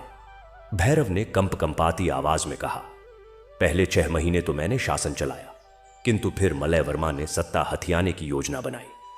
उसने सेना के कुछ अधिकारियों को खरीद लिया और मुझे नजरबंद कर दिया। अब वह आपके सिंहासन पर बैठता है और स्वयं को संरक्षक राजा कहलाता है। प्रजा कैसी है? विक्रमादित्य ने पूछा। प्रजा दुखी है। कर बढ़ा दिए गए हैं। न्याय व्यवस्था ध्वस्त हो गई है। जो लोग मलय वर्मा का विरोध करते हैं उन्हें कैद कर लिया जाता है या गायब कर दिया जाता है। कई अच्छे अधिकारी या तो भाग गए हैं या मारे गए हैं। और मेरे भाई भर्तृहरि का क्या हुआ? भैरव ने दुखी स्वर में कहा, राजकुमार भर्तृहरि तो आपके जाने के कुछ समय बाद ही संन्यास लेकर चले गए। उन्होंने कहा था कि जब तक आप वापस नहीं आते वह वापस नहीं लौटेंगे। विक्रमादित्य का हृदय भारी हो गया। उनकी एक भूल ने न केवल उनका बल्कि उनके पूरे परिवार और राज्य का जीवन बर्बाद कर दिया था। हमें मलय वर्मा का सामना करना होगा, विक्रमादित्य ने कहा, लेकिन सीधे नहीं। हमें प्रजा का समर्थन चाहिए। भैरव ने सिर हिलाया। प्रजा तो आपके पक्ष में है महाराज, लेकिन वे डरते हैं। मलय वर्मा ने एक भय का वातावरण बना रखा है, तो फिर हमें उस भय को तोड़ना होगा। मैनावती ने कहा, हमें प्रजा को यह बताना होगा कि उनका राजा लौट आया है। विक्रमादित्य ने एक योजना बनाई। पहले हमें वफादार लोगों को इकट्ठा करना होगा। भैरव, क्या सेना में कोई ऐसा है जो अभी भी हमारे प्रति वफादार हो?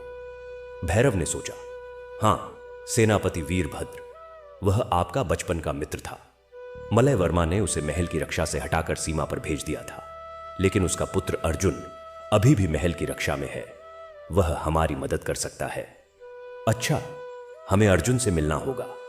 भैरव ने बताया कि अर्जुन हर रात महल के दक्षिणी प्रहरी द्वार पर ड्यूटी करता है। वह अकेले में मिल सकता है। अगली रात विक्रमादित्य ने काले वस्त्र पहने और भैरव के साथ गुप्त मार्ग से होते हुए दक्षिणी प्रहरी द्वार तक पहुंचे। अर्जुन, एक युवा ईमानदार सैनिक, वहां खड़ा था। जब भैरव ने उसे विक्रमादित्य से मिलवाया तो अर्जुन की आंखें फैल गईं। वह गिरते गिरते बचा और राजा के चरण छू लिए। महाराज, आप जीवित हैं। हां अर्जुन, और मुझे तुम्हारी मदद चाहिए। जो आज्ञा। महाराज, मैं और मेरे 10 साथी आपके प्रति वफादार हैं। हम कुछ भी करने को तैयार हैं। विक्रमादित्य ने अपनी योजना बताई। पहले हमें प्रजा तक संदेश पहुंचाना होगा कि मैं लौट आया हूं, लेकिन गुप्त रूप से। दूसरे, हमें मलय वर्मा के विरुद्ध सबूत इकट्ठे करने होंगे। तीसरे, जब समय आएगा हमें सिंहासन कक्ष में प्रवेश करना होगा। अर्जुन ने सिर हिलाया। मैं संदेश फैला सकता हूं, और मलय वर्मा के गुप्त दस्तावेज उसके शयन कक्ष में एक छिपे हुए संदूक में है। उसकी चाबी वह हमेशा अपने गले में पहने रहता है। तो फिर हमें वह चाबी लानी होगी, विक्रमादित्य ने कहा, लेकिन बिना खून बहाए। अगले 7 दिनों में उज्जैनी में एक अदृश्य परिवर्तन होने लगा। गुप्त रूप से संदेश फैलने लगा। राजा लौट आया है, प्रतीक्षा करो, शनिवार की रात तैयार रहो। यह संदेश विभिन्न रूपों में फैलाया गया। कभी एक भिक्षुक के मंत्र के रूप में, कभी बाजार में गाने वाले भाट के गीत के रूप में, कभी मंदिरों में प्रसाद के साथ बांटे गए पर्चे के रूप में। प्रजा में आशा की एक किरण जगी। लोग चुपचाप एक दूसरे से फुसफुसाने लगे, किंतु मलय वर्मा तक यह बात नहीं पहुंची। उसके गुप्तचर केवल खुले विद्रोह की खबर लाते थे, चुपचाप फैल रही आशा की नहीं। इधर विक्रमादित्य ने मलय वर्मा के शयनकक्ष में प्रवेश करने की योजना बनाई। उन्हें पता चला कि मलय वर्मा हर गुरुवार की रात एक गुप्त सभा करता है, जिसमें उसके विश्वस्त सलाहकार और कुछ भ्रष्ट अधिकारी शामिल होते हैं। यह सभा महल के तहखाने में होती है, और तब उसका शयनकक्ष खाली रहता है। गुरुवार की रात आई। विक्रमादित्य, अर्जुन और भैरव ने गुप्त मार्ग से मलय वर्मा के शयनकक्ष तक पहुंचने की योजना बनाई, किंतु एक समस्या थी। शयनकक्ष के बाहर 2 प्रहरी हमेशा तैनात रहते थे। मैनावती ने एक योजना सुझाई। मैं उन्हीं के बीच से जा सकती हूं। नहीं, यह खतरनाक है, विक्रमादित्य ने कहा। मैं एक रानी हूं और मैं नाट्यकला जानती हूं। मैनावती ने दृढ़ता से कहा। मैं एक भिखारिन का वेश धारण कर सकती हूं, जो महल में काम करने आई है और रास्ता भूल गई है। जब प्रहरी मुझे रोकेंगे तब तुम लोग अंदर जा सकते हो। यह योजना जोखिम भरी थी, लेकिन कोई विकल्प नहीं था। मैनावती ने फटे वस्त्र पहने, अपने चेहरे पर मिट्टी पोत ली और अपने बाल बिखेर दिए। वह एक वृद्धा की तरह झुककर चलने लगी। जब वह शयनकक्ष के गलियारे में पहुंची तो प्रहरियों ने उसे रोका। रुक जा, यहां क्या कर रही है? महाराज, मैं रसोई घर जा रही थी, रास्ता भूल गई, मैनावती ने कांपते स्वर में कहा। रसोई घर यहां से दूर है, चल हम तुझे वहां छोड़ आते हैं। जब प्रहरी मैनावती को लेकर जाने लगे तो विक्रमादित्य और अर्जुन ने उस क्षण का लाभ उठाया और शयन कक्ष में घुस गए। कक्ष विशाल और विलासितापूर्ण था। दीवारों पर कीमती कालीन लटके हुए थे और फर्श पर शेर की खाल बिछी हुई थी। विक्रमादित्य ने भैरव के बताए अनुसार पलंग के पीछे की दीवार पर एक विशेष पत्थर ढूंढा। उन्होंने उसे दबाया और दीवार का एक हिस्सा खिसक गया, जिसके पीछे एक लोहे का संदूक था। संदूक बंद था, चाबी की आवश्यकता थी। विक्रमादित्य ने ध्यान से देखा। संदूक के ताले में एक अजीब आकृति थी। यह कोई साधारण चाबी से नहीं खुलने वाला था। महाराज देखिए, अर्जुन ने पलंग के नीचे की ओर इशारा किया। पलंग के नीचे एक छोटा सा धातु का डिब्बा था। विक्रमादित्य ने उसे निकाला। डिब्बे के अंदर 3 छोटे पहिए थे, जिन पर अक्षर खुदे हुए थे। यह एक संयुक्त ताला था। इसे खोलने के लिए सही शब्द चुनना होगा, भैरव ने कहा। विक्रमादित्य ने सोचा, मलय वर्मा का मन कैसा होगा? वह कौन सा शब्द चुनता? फिर उन्हें याद आया, मलय वर्मा के पिता का नाम मलय केतु था और वह अपने पिता को बहुत मानता था। उन्होंने पहिए घुमाकर मलय शब्द बनाया, कुछ नहीं हुआ। फिर केतु बनाया, फिर भी नहीं। फिर राज बनाया, अभी भी नहीं। तभी उन्हें एक बात याद आई। मलय वर्मा को सिंह से विशेष लगाव था। उसने अपने झंडे पर सिंह की आकृति बनवाई थी। उन्होंने पहिए घुमाकर सिंह शब्द बनाया। क्लिक! संदूक का ताला खुल गया। संदूक के अंदर कई दस्तावेज थे। विक्रमादित्य ने उन्हें निकाल कर देखा। महल के खजाने की चोरी के रिकॉर्ड। मलय वर्मा ने खजाने का अधिकांश हिस्सा अपने निजी उपयोग के लिए निकाल लिया था। निर्दोष लोगों को कैद करने के आदेश, जो लोग उसका विरोध करते थे, उन पर झूठे आरोप लगाकर कैद कर लिया जाता था। वफादार अधिकारियों की हत्या के आदेश, जो लोग विक्रमादित्य के प्रति वफादार थे, उन्हें मारने के आदेश। पड़ोसी राज्यों के साथ गुप्त संधियां, जिनमें उज्जैनी के हितों का सौदा किया गया था। ये दस्तावेज मलय वर्मा के अपराधों का सबूत थे। विक्रमादित्य ने उन्हें सावधानी से एक थैले में रख लिया। ये दस्तावेज मलय वर्मा के अपराधों का सबूत थे। विक्रमादित्य ने उन्हें सावधानी से एक थैले में रख लिया। तभी बाहर से आवाज आई। मलय वर्मा और उसके साथी सभा समाप्त करके लौट रहे थे। जल्दी निकलो, भैरव ने कहा, लेकिन तब तक देर हो चुकी थी। दरवाजा खुल गया और मलय वर्मा अंदर आ गया। वह एक लंबा दुबला पतला व्यक्ति था। उसकी आंखें छोटी और चालाक थीं और उसके चेहरे पर एक अहंकारी मुस्कान थी। जब उसने विक्रमादित्य को देखा तो उसकी आंखें फैल गईं। तुम जीवित हो? यह असंभव है, विक्रमादित्य ने शांत भाव से कहा। मलय वर्मा, तुम्हारा शासन समाप्त हो गया है। यह दस्तावेज तुम्हारे अपराधों का सबूत है। मलय वर्मा हंसा। और तुम सोचते हो कि तुम यहां से जीवित निकलोगे? अरे प्रहरी! 10 प्रहरी कक्ष में घुस आए। तलवारें निकाली हुई। अर्जुन ने अपनी तलवार खींच ली, लेकिन वह अकेला 10 के सामने क्या करता? विक्रमादित्य ने हाथ उठाया। रुको मलय वर्मा, मैं तुमसे लड़ने नहीं आया हूं। मैं तुम्हें एक प्रस्ताव देने आया हूं। प्रस्ताव? क्या प्रस्ताव? शांति से सिंहासन छोड़ दो। मैं तुम्हें और तुम्हारे परिवार को सुरक्षित निर्वासन की अनुमति दूंगा। तुम्हारे अपराधों को माफ कर दूंगा। मलय वर्मा हंसता रहा। तुम पागल हो गए हो। मैं तुम्हें मरवा दूंगा और फिर घोषणा कर दूंगा कि एक धोखेबाज ने राजा होने का दावा किया था। कोई तुम्हें पहचानेगा भी नहीं। तुम्हारे जाने के बाद से 2 साल बीत गए हैं। लोग भूल चुके हैं। तभी एक आवाज सुनाई दी। नहीं मलय वर्मा, लोग नहीं भूलेंगे। मैनावती कक्ष में प्रवेश कर रही थी। अब भिखारिन का वेश हटाकर अपने वास्तविक रूप में उनके चेहरे पर गरिमा और दृढ़ता थी। प्रहरी हैरान रह गए। वे रानी को पहचानते थे। मलय वर्मा ने देखा कि उसके प्रहरी संदेह में हैं। अरे मूर्खों, यह कोई धोखा है, इन्हें पकड़ो। लेकिन प्रहरी हिले नहीं। उनमें से एक वृद्ध प्रहरी आगे बढ़ा। महारानी, आप जीवित हैं? हां वीरसेन, हम जीवित हैं और हम लौट आए हैं। वीरसेन ने अपनी तलवार नीचे कर ली। मैं आपके प्रति वफादार हूं महारानी, और राजा के प्रति। अन्य प्रहरी भी संदेह में थे। मलय वर्मा चिल्लाया, मैं तुम सबको मरवा दूंगा। लेकिन तभी बाहर से शंख और घंटियों की आवाज सुनाई दी। फिर लोगों के चिल्लाने की आवाज। राजा लौट आया है, राजा लौट आया है। मलय वर्मा ने खिड़की से बाहर देखा। महल के बाहर सैकड़ों लोग जमा हो रहे थे। वे मशालें लिए हुए थे और उनकी आवाज में आशा और आक्रोश था। अर्जुन मुस्कुराया। महाराज, प्रजा आ गई है। हमने संदेश भेजा था कि शनिवार की रात तैयार रहो। आज शनिवार है। विक्रमादित्य ने मलय वर्मा की ओर देखा। अब चुनाव तुम्हारा है मलय वर्मा। या तो शांति से सिंहासन छोड़ दो या फिर प्रजा के सामने अपने अपराधों का सामना करो। मलय वर्मा की आंखों में हार का भाव था। वह जानता था कि अब उसका अंत निश्चित है। उसने अपनी तलवार जमीन पर फेंक दी। मैं हार मानता हूं, विक्रमादित्य ने प्रहरियों से कहा। मलय वर्मा को कैद कर लो, उसके साथ सम्मानजनक व्यवहार करो। फिर उन्होंने अर्जुन से कहा, महल के द्वार खोल दो, प्रजा को अंदर आने दो। जब महल के द्वार खुले तो प्रजा ने देखा कि उनका राजा विक्रमादित्य महल की सीढ़ियों पर खड़ा है। उसके साथ रानी मैनावती है। उनके वस्त्र साधारण थे, लेकिन उनके चेहरे पर एक दिव्य तेज था। लोगों ने आनंद से चिल्लाना शुरू कर दिया। आंसू बहने लगे। मशालों की रोशनी में विक्रमादित्य ने प्रजा को संबोधित किया।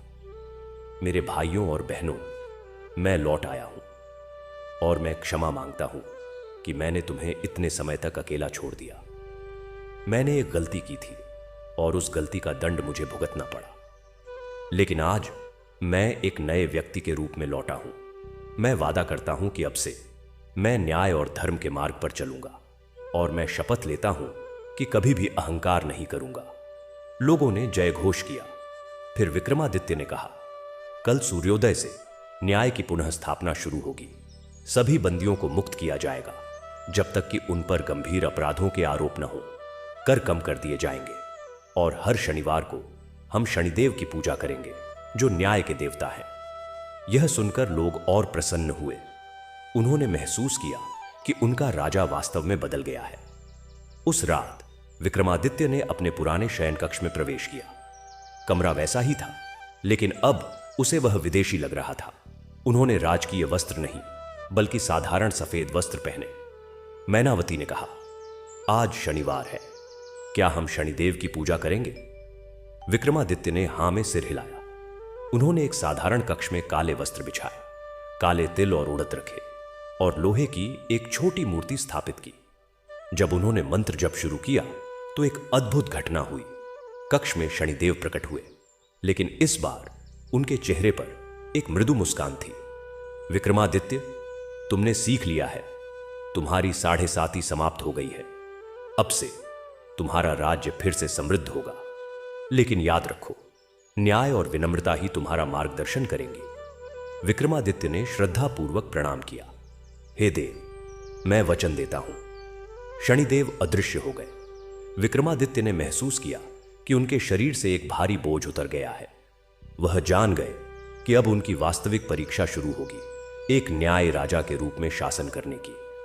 अगर आपको कथा अच्छी लगी तो कमेंट करें और हमारे चैनल ज्ञान प्रसार को सब्सक्राइब करना ना भूलें।